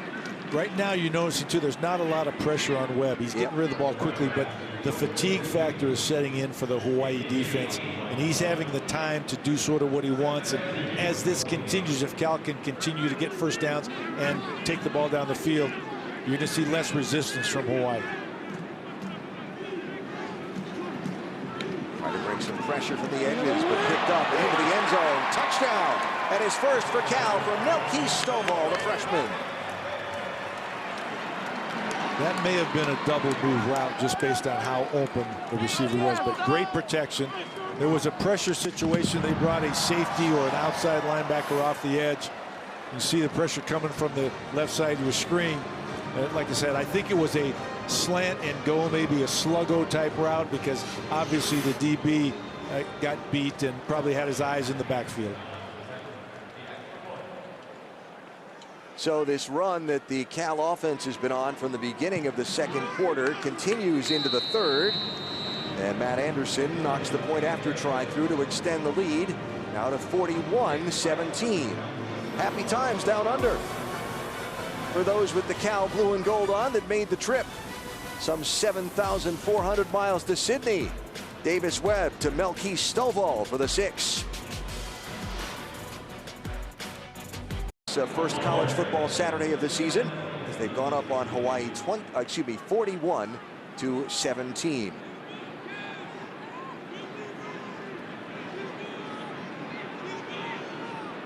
So Noah Beto going to kick off to Hawaii. Had a nice drive on its opening possession of this third quarter, but had to settle for 3. This is Evelito, slips and falls, and Hawaii will start at the 16-yard line.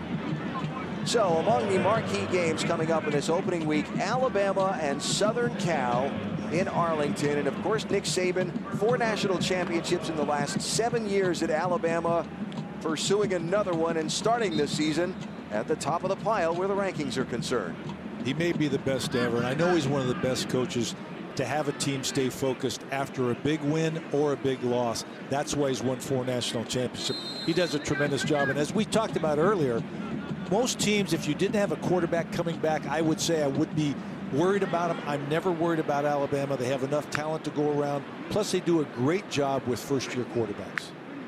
Who will be the starter, and what will the situation be when they line up across the ball from SC? Here's Stephen Lakalaka, who gets his first carries for Hawaii. You know, talk about Alabama. Let's talk about the SEC for a minute. We touched on some of the other conferences. Start in the East. Georgia, Tennessee, Florida. Who wins the East? You know, I think the odds makers predict Tennessee. I think they feel like Butch Jones has put together a tremendous team, talented team. Joshua Dobbs, the quarterback. But I like Florida. I think Florida, don't count out that group. Luke Del Rio going to be the quarterback. Now, he couldn't win the starting job at Oregon State, but I think defensively and athletically, Florida has to always be considered. I thought McElroy did a great job coaching last year. Georgia has some injuries right now, and Kirby Smart, great coach, but first year, I'm not sure I can go with that. On the other side now, we talked about Alabama, but I sort of like LSU too. I think everybody talked about the fact, you know, Les Miles was on the chopping block at the end of last year. Here he is now projected to maybe win the SEC and be in the national playoff. And then the other team that I don't know about, and you may, is Ole Miss, because they've had some issues, obviously. Signing day, I mean, all of that stuff with Tunzel. But the reality is they got a great quarterback coming back in Chad Kelly, who says he may be the best quarterback in the nation. He'll have a chance, in my mind, to prove that this year. They have certainly got some talent down there in Oxford. The question again is, you know, the experience that they lost. Running back, receiver, offensive line, they've replaced it with talent, but not as much experience in a couple of positions. So we'll see what Ole Miss has got. And at LSU, you know, people have been talking about Leonard Fournette. Last year, if you stopped Leonard Fournette, you kind of had a chance. Well, a couple things. Obviously, they're going to have to count on Brandon Harris to throw the ball more, the Tigers are. And the other thing is, when I was down there last year, I had a couple games at LSU last year. And I remember Cam Cameron looking at us in one of our meetings pregame and saying, this kid Darius Geis, don't look past him because he's going to be a big talent. Well, he was a true freshman last year. got some experience now carrying the ball. Bet you we see him a little more in balance with Fournette earlier in the season to save some of that muscle for later in the year. Like they need another great running back at LSU. Exactly. I mean, the LSU will only go as far. Fournette is a tremendous back, maybe one of the best I've ever seen for the speed and the size and the power. He can do it all. But Brandon Harris, the quarterback position, has to come through for LSU to really be a contender. They've got some receivers to throw it to. Oh yeah, Malachi Dupree, Draven Doral. Yep. Yeah, those guys are NFL ready. Hawaii continuing to string together this drive. Here's another thing, back to the SEC and the East, right? To me, the key game to the whole sequence, I know there's a lot of football to be played on a lot of levels. Tennessee's got to beat Florida because there's that psychological thing there, right? They had them last year and let it get away. It's been a while since they've come through and won that game. It's been a decade, basically. You know, the flip side of that game, the Alabama SC game, USC, I think it's interesting. Clay Helton is a coach's coach. He's a guy that he doesn't want to do anything else. He just coaches. And maybe for the first time, they'll have less waves made within the program, more just about the players themselves. Let them play football. They have talent. They have an exceptional roster. They've got a full roster now. Yeah. But, you know, I still think they just have to prove that is SC really back, and Alabama will be a great test. Even if they don't win the game against Alabama, and I know there are no moral victories, but given Alabama a close, hard game on the national stage on opening weekend will do a lot for the statement that we're back. There's no question. If it's a well-contested game, it will not knock either team, if whoever would lose, out of the playoff, because they'll both have a chance to come back and win their league. It's the kind of games I love to see. As a coach, I think that, and as a fan out there, you want to see big games against real teams, not the warm-ups that some of these teams take. Think about this. We got Alabama and Southern Cal playing. It's not in the national championship game. It's on opening weekend. How great is that? That's good. You know? The fans are going to be treated. That opening weekend, that lineup is unbelievable. Laka getting some carries and some yardage on this drive for Hawaii, the senior from Honolulu. And I can't tell, we talk about there's a natural response when you get up a certain amount to relax a little bit. I don't know if Cal has substituted, has already started some substitution. It looks like a different defense in there right now because Hawaii is just doing what they want. Maybe Laka, the style of his running, certain them, but they need to respond. Cal needs to respond, or Hawaii's going to come back and put some points on the board. Good job, Luke. Good job.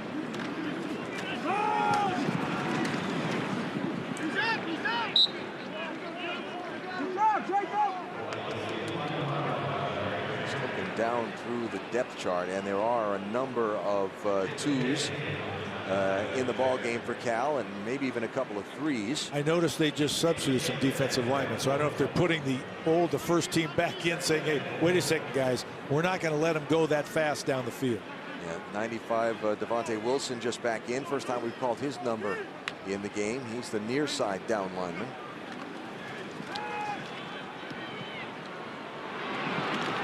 And he'll be in on the tackle as John Ursua comes back in to the center. Devontae Wilson, what a story he is for Cal. Fifth-year senior out of Corona, California, recruited by Southern Cal. And before he went to Southern Cal, was playing pickup basketball and injured his knee, tore his ACL. Went through the whole rehab process, got back in a drill before the start of what would then become his redshirt season. He tore his other ACL, so tore them both. Wound up losing his scholarship, was getting ready to give up football, ended up getting a call and going to Riverside College and playing for a couple of years. Series of events then transpired to change his life. Met his girlfriend that became eventually now his wife. She suddenly was expecting after a period of time, and he was ready to give up football, go get a job. And she said, no, this is your dream.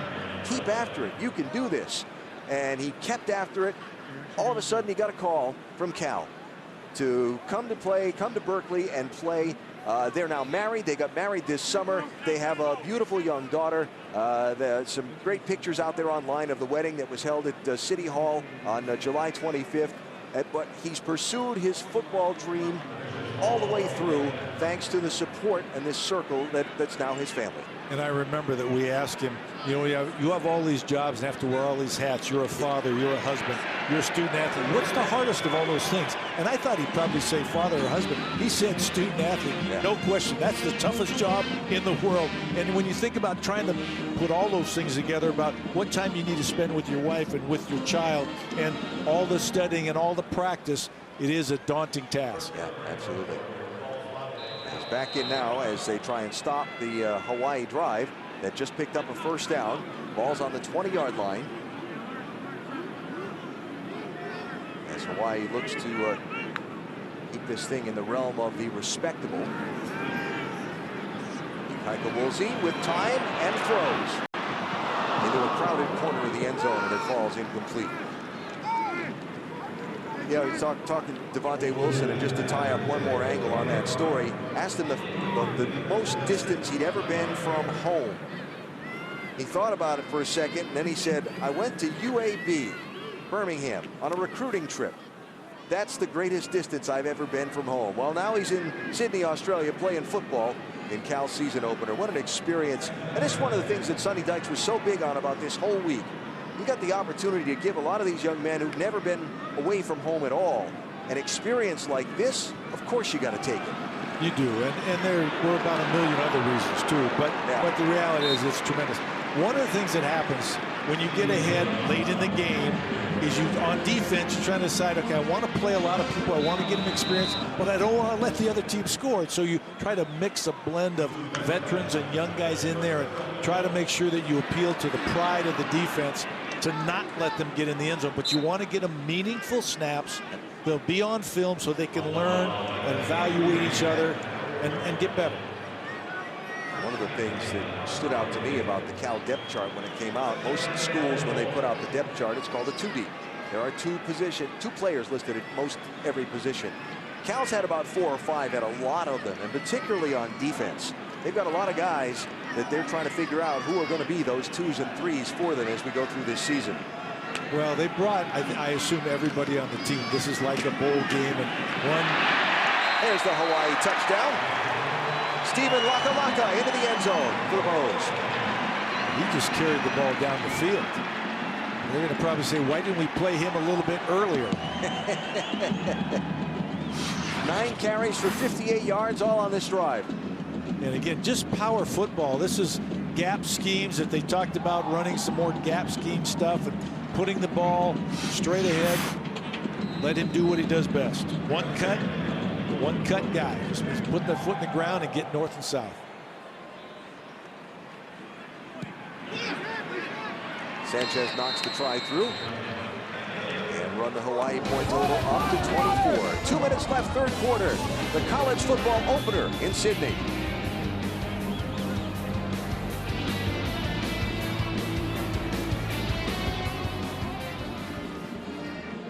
Top? No. Oh. They don't have. I might be in trouble then. But that might be the bluest water I've seen in a long time. This is still at sea level, so. Yeah.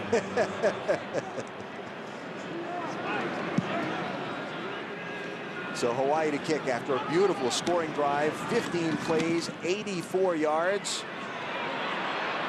Alfoni Mohammed gets tripped up by the kicker, but not until he's out to midfield. Let's check downstairs with Warren Smith.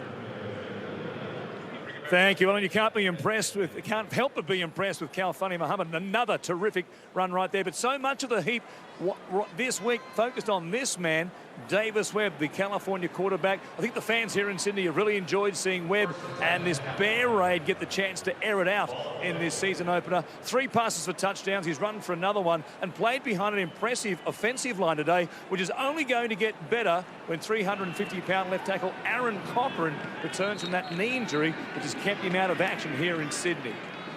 Yeah, there's Cochran, who was started 6 of the last 8 games last year at left tackle, but out for a little bit of this season now. Not known exactly when we'll see him back. 6'8", 340. I'd hate to pay his food bills. Yeah. Yeah.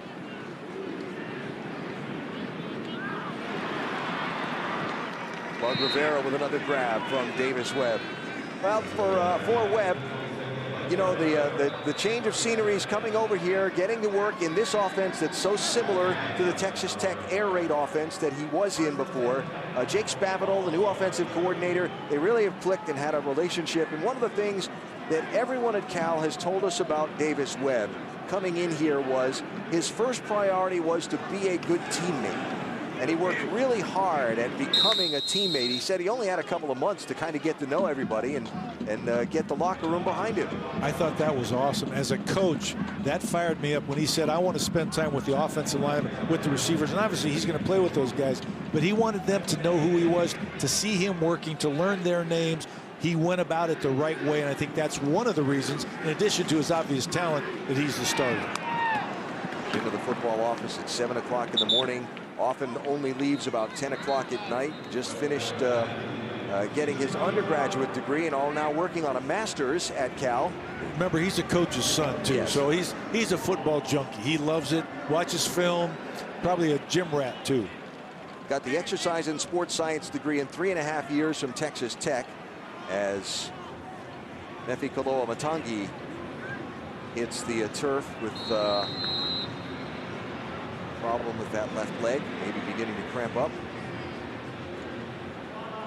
And so during the injury timeout. So Webb now looking to get a public health master's from Cal as part of this graduate transfer thing. That's no small undertaking. He was telling us the other day when we were talking to him that he had to scramble to take an exam that same day, and he said this is not an easy thing. Yeah, no, I was wondering if it was something to do with eligibility, and they said no, he's totally eligible. This is what he's doing now, and what he's doing as part of that master's program. You talk to him, everything is yes. And again, you know, his journey through Texas Tech, and he got to be the starter through injury, was solid in replacement of Baker Mayfield, was the starter the next year, had a spectacular season going, got injured himself. Patrick Mahomes came in and basically kept the starting job the next year, and Webb became a backup. He wanted to play football. He wanted another chance to be the starter, and he's got that here at Cal. I think Cliff Kingsbury and Texas Tech should be applauded for supplying other quarterbacks to the other schools in Division I football. Well, Davis said that Cliff was very supportive of his decision, and a great source. They talked every day, yeah, which I was really surprised and pleased at that too, because a lot of times when a player chooses to leave your program, you may not still want to talk to him. Yeah. There's Trey Watson. Yeah, he said that Kingsbury was a great source of information when they were discussing various programs to go to. And the other one he said was a great source of information was Jared Goff, who he reached out to get an idea of what the Cal team was going to be like. And Goff was very helpful in that aspect as well. So the third quarter ends with Davis Webb and company in command of the ball and leading Hawaii 41-24.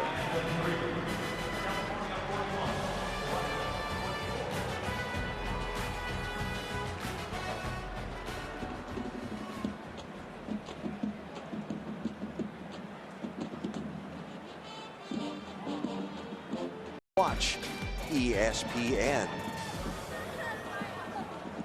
Here in Sydney at ANZ Stadium, Hawaii and Cal in the opening game of the college football season. Starting the fourth quarter, Alan Bestwick, Coach Mike Bellotti, Warren Smith down on the sidelines for us. Davis Webb under pressure and going down.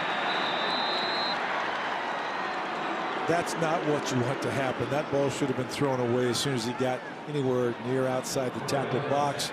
You can throw it past the line of scrimmage. That's a huge sack, though. And that'll be a play that they can go back and say, Davis.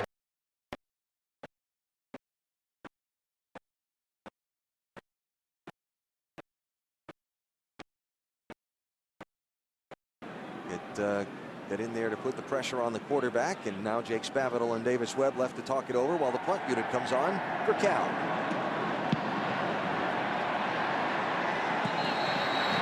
Short and sideways one, and Hawaii is going to get the ball, waiting to see that mark. That's a pretty decent field position here. So timeout on the field, just underway, fourth quarter. Hawaii gets the ball back. Can they score again?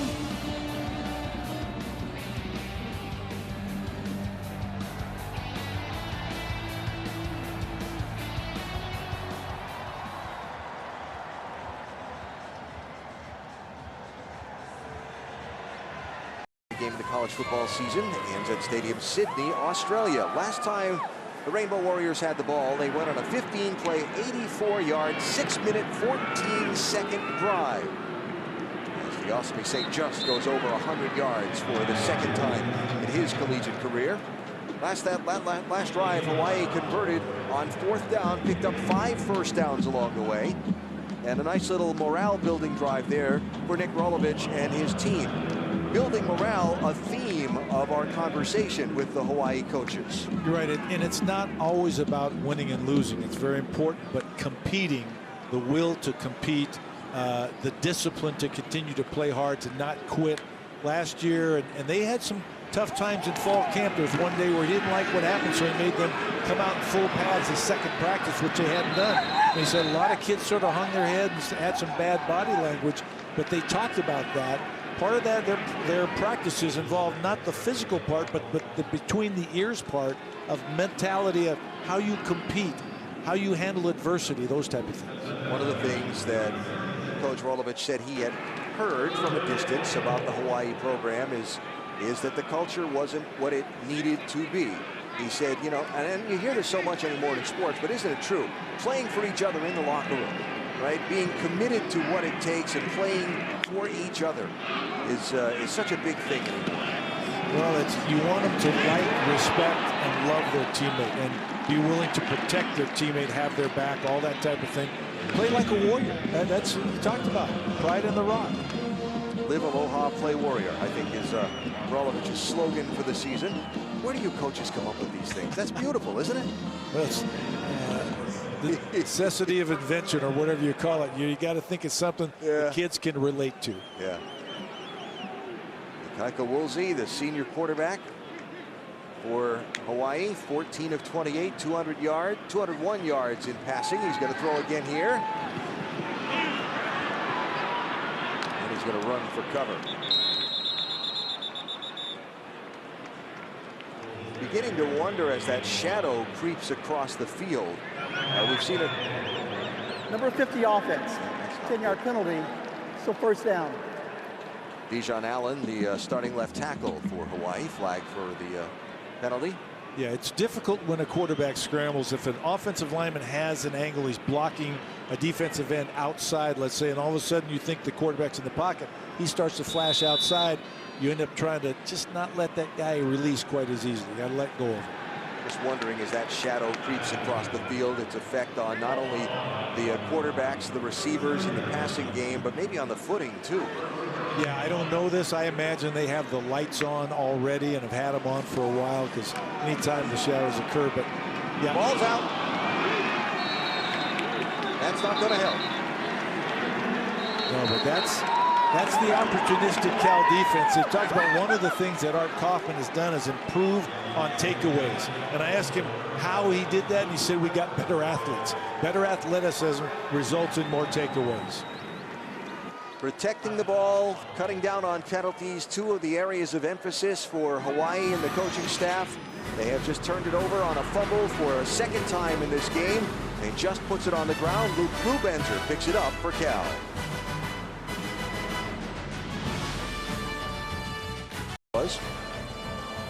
Beautiful Sydney in New South Wales, where the first college football game of the season is being played on this Saturday afternoon. Cal quarterback Davis Webb still in, with his team having a big lead in the fourth quarter. Completes that one to the outside to Brandon Singleton, and a nice gain for Singleton. How about Webb being in the ball game here? His line 28 of 40, 317 yards, 3 touchdowns, no interceptions. Would you still have him in the ball game at this point with this lead? I wouldn't, but I think maybe Coach was frustrated by the fact that he didn't get the ball in the end zone or finish the way he wanted to last time. They've got great field position. I think he wants to see, maybe he's going to run the ball a little bit, but personally for me, with a 17-point lead in the fourth quarter, 11 minutes left, I would say I'd like to see either Forrest or Bowers, one of my next guys. Who else can play? I think I know what Webb can do now. I don't want to risk injury. I'm not saying anything, and Coach may have something in his mind that he wants done, that he wants to see accomplished before he sets him down for the day. Trying to find the end zone with Singleton, and it falls incomplete.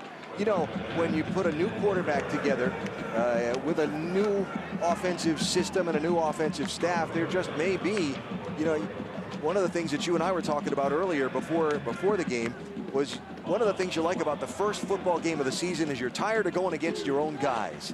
And maybe just getting some more reps against somebody else is part of the plan here. Well, and what you want, though, too, is to get quality reps for your backups, the twos that may have to be forced into action as the one later on due to injury. So I'd make sure that you get a chance here to play the other players, the quarterback, with some of the still first-team guys in there. Yep. So he's operating when we talk about plays that count, not mop-up duty, but plays that count. Chad Hansen has had a big game, his 13th reception of the ball game for the Golden Bears. An injury timeout here as Corey Rasmussen, the big fifth-year senior lineman and one of the great stories of this Hawaii team, is down on the turf, and hate to see that. He's one of the leaders of this team, and one of the guys that the coaches talked about was their voice going forward.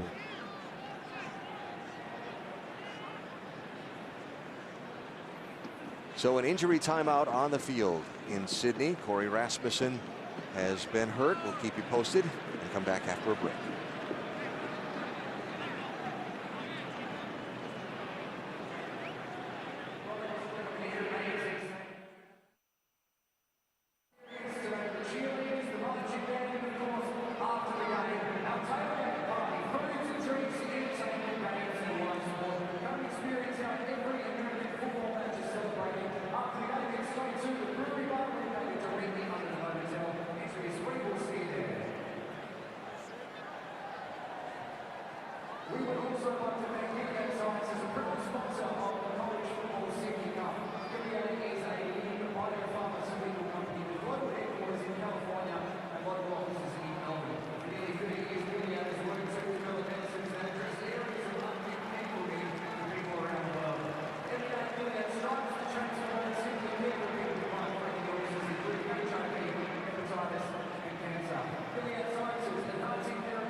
Him walk off the field. He did get up and walk off the field under his own power, and that's good. Flag coming in, a little movement on the right side of the Cal offensive line. Rasmussen, one of the great stories of Hawaii, originally enrolled at Colorado after high school, transferred to Hawaii, sat out 13, played on the scout team in 14, began camp for the 15th season as a walk-on, earned a scholarship before the first game, wound up starting 9 of the games last year. You like those guys that are hungry to play football. I'll tell you what. That's why he's one of the leaders of this team. They recognize his drive and determination.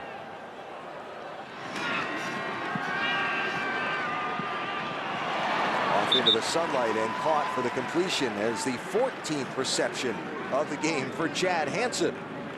What a day for the redshirt junior from Fillmore, California. You talked about Cal losing its top 6 leading receivers from last year. Well, he was number 7. Lucky number 7. He was the leading returning receiver from a year ago, and he's certainly been their leading receiver today. Certainly, he and Davis Webb seem to be on the same page. That's where Webb wants to go when he's in trouble. Oh, tipped away at the last second and knocked off the fingertips by Rogesterman Farris for Hawaii.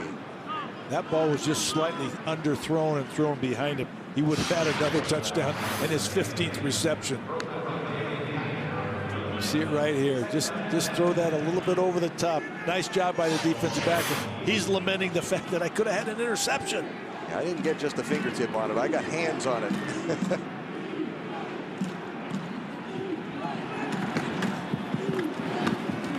Set it up outside for Stovall. Gets down inside the 10-yard line.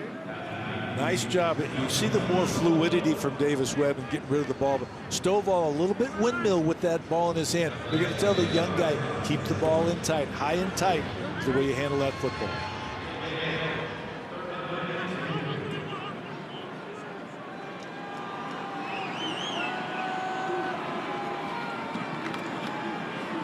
There's Muhammad oh, he dropped it.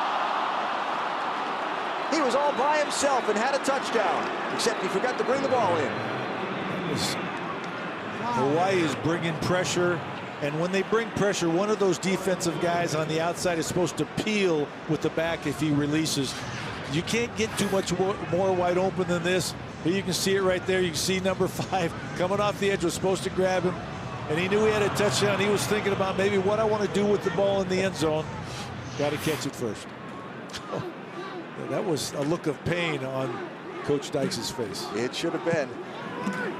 So the field goal try for Matt Anderson is good. Cal will get 3 out of that one anyway and go up by 20 points over Hawaii in this 4th quarter. I may predict that that's the last we'll see of Davis Webb tonight. Well, if it is, a good time for our player spotlight today, brought to you by the U.S. Navy. It would so happen to be Davis Webb. Pretty solid numbers on his first game for Cal.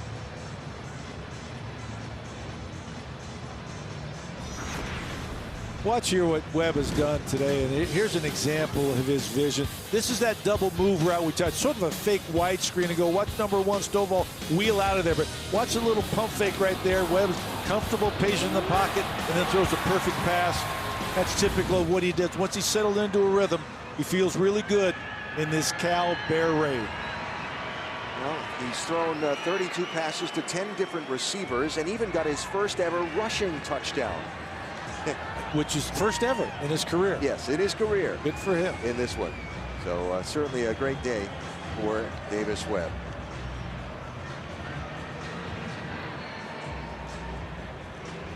There's a young man on the sidelines for Cal, Kevin Parker, who used to play for me at Oregon, but he'll be the guy with the biggest towel. He was standing next to Davis Webb a second ago. He works for the Cal athletic department now as an academic life coach type thing. Done a great job, but fine young man.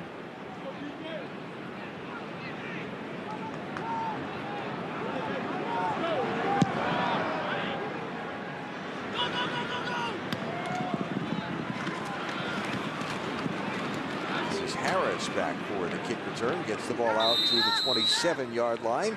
And speaking of kickoffs, college football kickoff weekend, Saturday, September 3rd, Oklahoma-Houston at noon Eastern on ABC kicks us off. How about LSU, Wisconsin at Lambeau Field? Georgia and North Carolina and Atlanta, SC and Alabama and Arlington, Clemson and Auburn on the Plains. Sunday night's game, Notre Dame and Texas in Austin, and Monday in Orlando, Ole Miss and Florida State. Watch them all, because they're all going to be good. They're all going to be good. You know, Ole Miss, Florida State and Clemson are 2 teams I think have separated themselves in the ACC. They are just so good, but I don't think you can rule out Louisville. Louisville is Lamar Jackson, the quarterback. They've got a bunch of guys returning. They're sort of the dark horse on that side of the ball. Flip it over, though.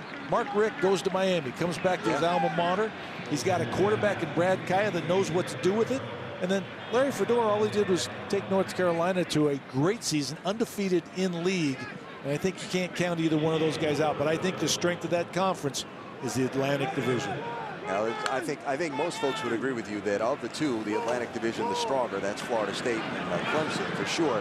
And you look on the other side, though.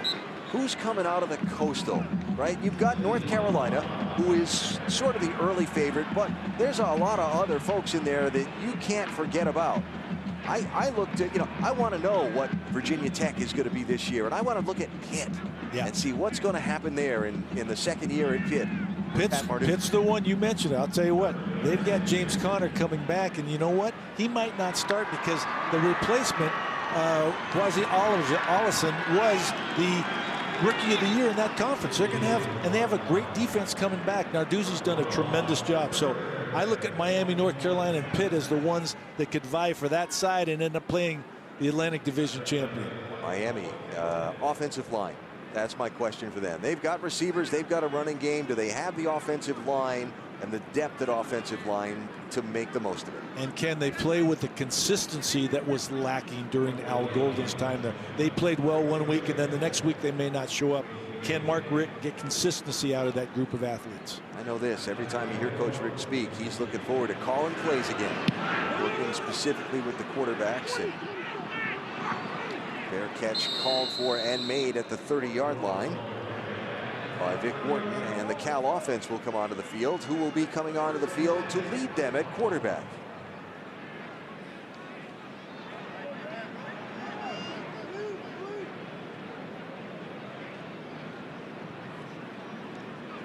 It's Davis Webb. Still. Okay, I'm not sure. I'm going to go officially in protest right now because I'm a coach and I know how good Davis Webb is. I don't want to risk another play. I think this game is in the books for Cal, and obviously there must be something I don't know what they're trying to do. And maybe they're going to focus on the running game and take him out of it and just make sure that he has the experience in doing some of those things that he hasn't done during fall camp enough. Muhammad, who had the touchdown ball fall out of his hands at the end of the last drive. It's the first carry on this one. We'll see if Cal tries to scrub a little clock off here. That is something you get with two teams that want to spread the ball out and throw it a lot, right? A lot of stoppages of the clock. That's true. Like I said, they are, even though they're in a no-huddle situation, they're still taking time off the clock and running the ball. And one of the things that they've probably told the running back is stay in bounds. Let's keep that clock running. Well, thinking on the bigger picture, Sonny Dykes was talking to us about all that has gone into the planning to make this happen. Things like getting your equipment through customs and all of the planning that had to go into it. They have a brand new equipment manager. Only came onto the job this past spring. Did they tell him it was going to happen before he took the job? Snowball. Down inside the 35-yard line with that one. Yes, he did know it was going to happen when he took the job. He's 27 years old. He and Coach Dykes had crossed paths before, but it became his job to make all of this happen. And he made it happen. They got everything through relatively smooth, but all of the logistics that went involved as we have a Hawaii player that's down on the turf.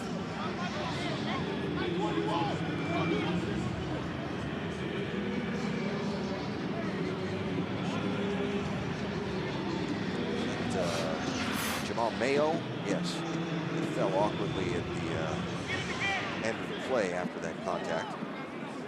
They could ill afford to lose him. He's one of their better cover guys. Actually from the Bay Area, where Oakland, California, right close to Cal Berkeley.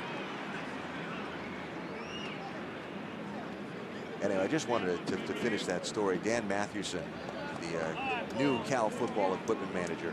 He's been the one responsible for all the logistics from their end, and of course the Hawaii logistics staff too. And when I talked to some of the Cal folks this morning, they wanted to be sure to point out just how amazingly organized the Australian end of this whole thing has been. The University of New South Wales and all that they've done for coordinating all of this, and what an effort it's been to make this game happen. The advanced party and those guys that take it. A lot of coaches, I mean, I tried to recognize when I was coaching myself, the equipment people, the trainers, all the medical staff, the people that help keep these players healthy and make them go and, you know, supply the lockers and the meeting rooms and all the rest of that stuff, because the reality is we get to do the easy part. The football game on the field, everybody's excited about. Everybody's excited about staying and cleaning up, putting shirts and T-shirts and socks and shoes and all the rest of it, and taking care of the trainers that are there after practice, after the coaches go home, still taking care of the athletes. They're the guys that deserve a huge pat on the back. Well, it certainly served the growing interest in American football in Australia. Warren's been telling us how Super Bowl parties now are such a massive thing in Australia, as Cal's going to go into the end zone again. And a touchdown for Jordan Vesey. You know, the air raid. Flag on the field. We'll hang on to that in just a second. But come back for the air raid concept is to never take the foot off the pedal. Keep the pedal to the metal. Number 5. That penalty is declined. The result of the play is a touchdown. Keep the pedal to the metal the entire time. And so Coach Dykes is of that same mind. Score as many points as you can. Keep your people out there. Keep throwing the ball down the field. It can be scary, but they're looking to build a tradition and something else. Hawaii, on the other hand, says, guys, we got to stop them. They're not going to stop themselves. We got to stop them. Anderson's point after try is good. So the lead grows for the Cal Golden Bears, who are enjoying their season opening time in Australia. Into the end zone, Jordan Vesey for the Cal touchdown.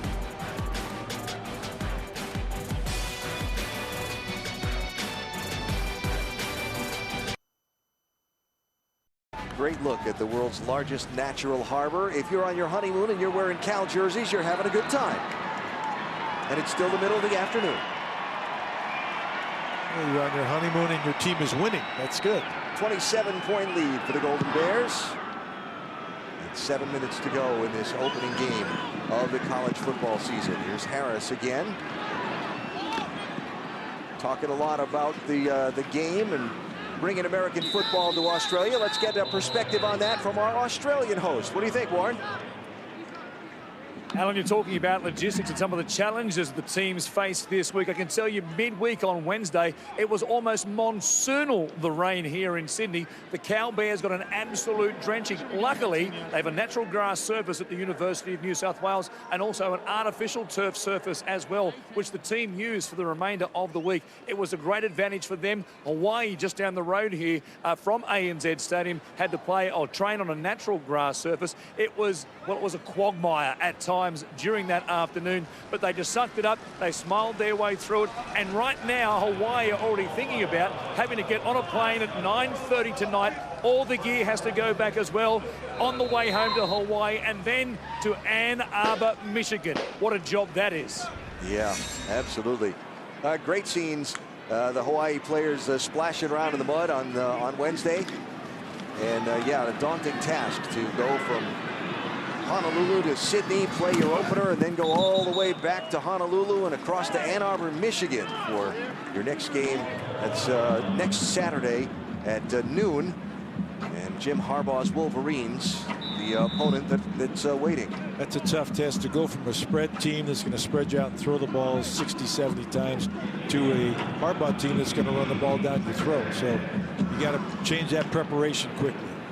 Home opener for Hawaii is on September the 10th. Tennessee Martin comes to town, and you look at the schedule, the number of air miles involved, and so on as Harris gets the carry. Hawaii and California are two of the most traveled teams in college football this year, but they're not the top two.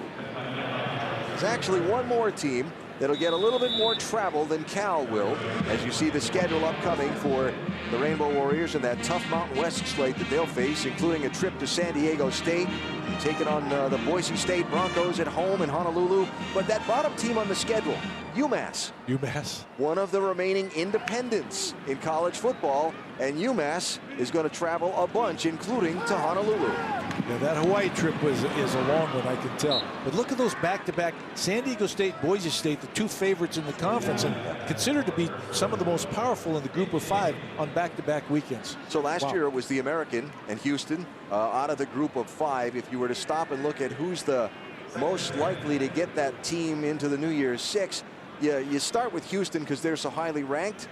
But then you do go right to that San Diego State, Boise State on the Mountain West. I think if they both win their divisions, the winner of that game will be in line, because I know San Diego State last year under Rocky Long reeled off 10 straight victories to end the season. I mean, and they dominated Cincinnati in the bowl game. Yep. One of the interesting matchups, talking about interconference play and the non-conference play in the early part of the season. Week 2 game. Washington State in Boise to take on Boise State on the blue up there.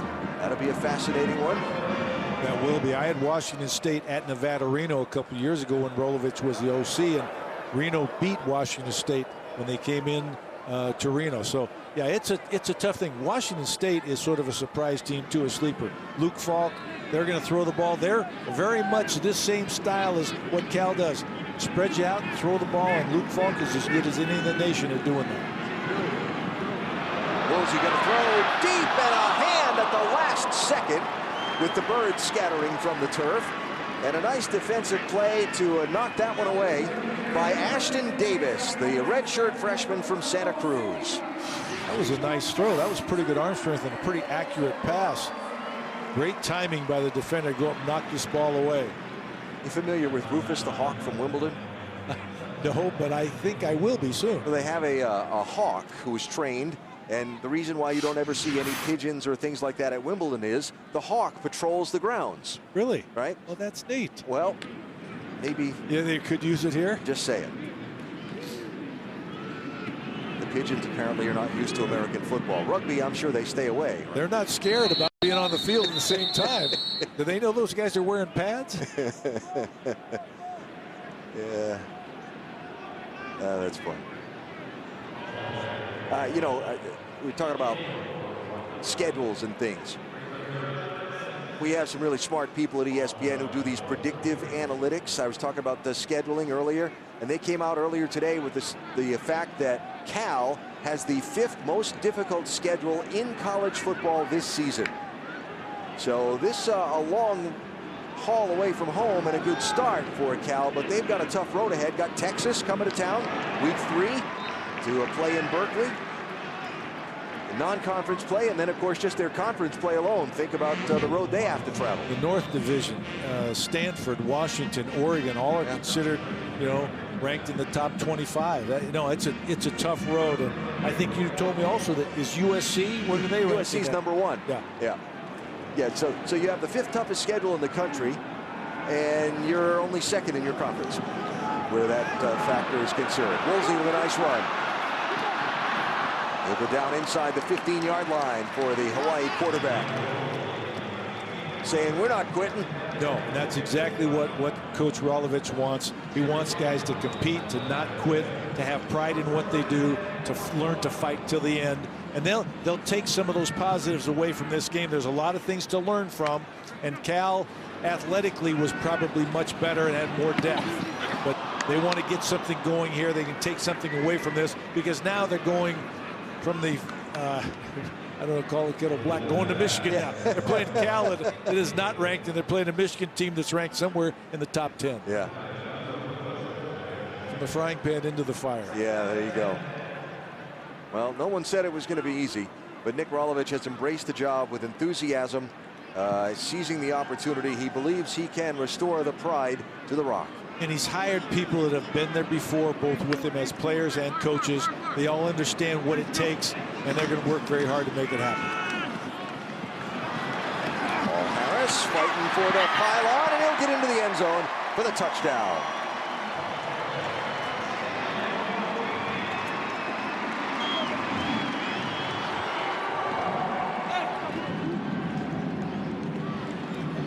Nice patient run by Paul Harris. He weaved in and out, set up some blocks. You see they're pulling the off guard there. He gets out around the outside. Nice blocking by the wide receiver there. Ties him up. He makes the guy miss and then just tiptoes the sideline. So great patience. Nice blocking by the offense. Now, some of those guys are substitutes on the defense, and they're going to look at the film and say, I need to learn how to get off that block. I need to keep my leverage, all those type of things. Point after try is through, and it's a 20-point game again in Sydney. After we're done with this one, stick around for Sports Center at night. Lisa Kearney and Kevin Connors will have the highlights from this one. The NFL preseason action, baseball, pennant races, second round at the Barclays at Bethpage, and everything else that's going on in sports. Sports Center at night, up next on ESPN, streaming live on the ESPN app and on Watch ESPN. So all of this conversation about conferences and so on as we get ready to start the college football season, we get all the way, this is the first game of the season, all the way to the last couple of games. And these are the 4 teams you think are going to be in them. Yeah, these were put down alphabetically, to be honest with you. But I look at these teams, and certainly I judge based on what they did last year, how their recruiting went, how their spring practice went, how fall camp has gone. But I think Alabama, Clemson, Ohio State, Oklahoma are 4 of the teams, certainly, and you could throw in LSU, Florida State, Stanford, Michigan, but I believe Alabama, you can't bet against Nick Saban.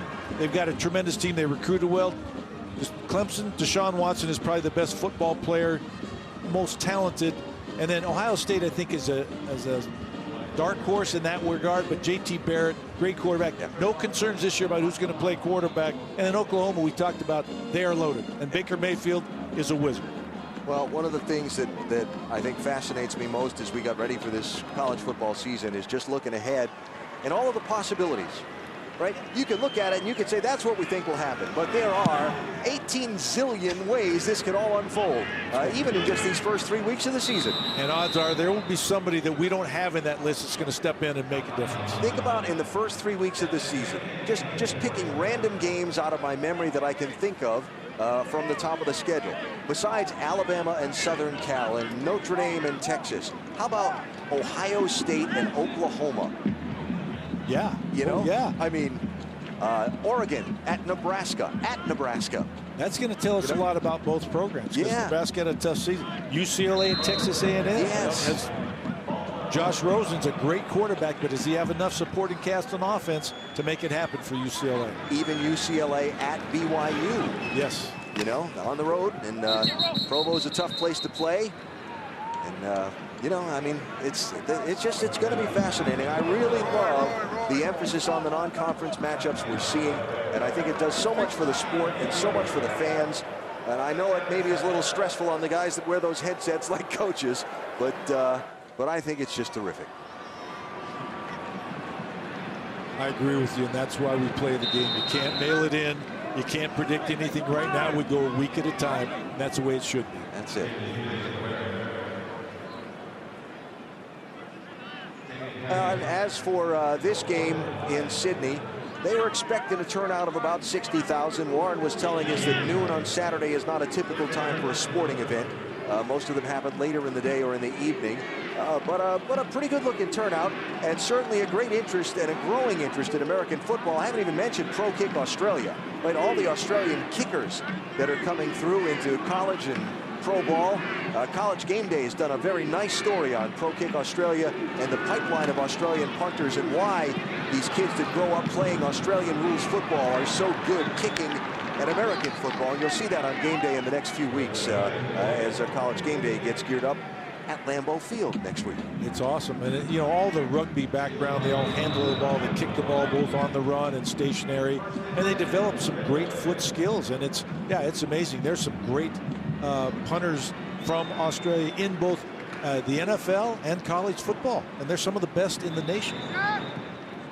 Got more to add there, Warren? Speaking to Coach Sonny Dykes during the week, he was super impressed. He spent a bit of time in the hotel room watching Australian rules live on Fox Sports down here. He said the one thing he didn't realise is how big those guys are in Australian rules. They can kick it a mile, but they are big bodies. He said our kickers are normally smaller, lighter guys. Down here, there are some big, strong athletes who can hoof the ball a long, long way. Hey, Warren, so that's Sonny Dykes' impression of Australian rules football. What about your impression of American football and American college football in person from the sideline today? Well, considering that it's been 30 years since we first saw college football down in Australia, remember that 1985 game down in Melbourne, as we see a first down here for the Cal Bears. They'll have a chance to maybe add one more touchdown before this whole show is over. But it's amazing it's taken 30 years from that point on to see college football in this town. Given there's 61,000 people here today, it's been a perfect afternoon weather-wise. I think the crowd has really enjoyed the show. The bands have been terrific. The marching bands, the cheerleaders as well. The cannon has been going off every time Cal score. There might be one more blast from the cannon before we get done. Yes, sir. It has been a fun experience. That Cal offense has had quite a day. They're over 600 yards now, total offense. Near side, Demetris Robinson will scamper out of bounds and stop the clock with 1:06 to go. Don't forget that right after the conclusion of the game, those watching in the United States will see the trophy presentation on ESPN3. Those watching us in Australia, stay right where you are for the trophy presentation to come your way live as the Sydney College Cup trophy is presented. I understand Marshawn Lynch might be involved in said presentation. That'll be interesting to see him. He's such an eloquent speaker, and he does a lot of that.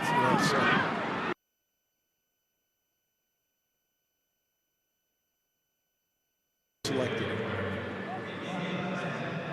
so inside a minute to go in the first college football game of the season, and the beginning of what is going to be a fantastic next 10 days, a kickoff period in the sport. I think fair to call this game down under a success. Certainly the bowl week atmosphere at the beginning of the season has been fun. And we'll move ahead now. Of course, tomorrow got some action too as well. Charleston Southern and North Dakota State in our FCS showcase kickoff weekend. Those are two of the top teams in the football championship subdivision squaring off, and that one is tomorrow. Hey, I'll take any football I can get. This time of the year, I think everybody's so hungry for a game, they're just going to watch anything they can and be excited about the fact that college football is back. So clock running here now with 10 seconds to go, and Cal up for a 20-point win, and Davis Webb debut as the Golden Bears quarterback. The final score in Sydney, Cal 51 and Hawaii 31. Up next on ESPN is SportsCenter, and ESPN 3 has live coverage of the Sydney College Cup postgame trophy ceremony if you'd like to go. We thank all of the people on both sides of the ocean who did so much work to make this telecast happen, and thank those on Fox Sports Australia who've been watching in the land down under as well. For Warren Smith and Mike Bellotti, Alan Bestwick saying so long from Sydney. Trophy presentation coming right up on ESPN 3.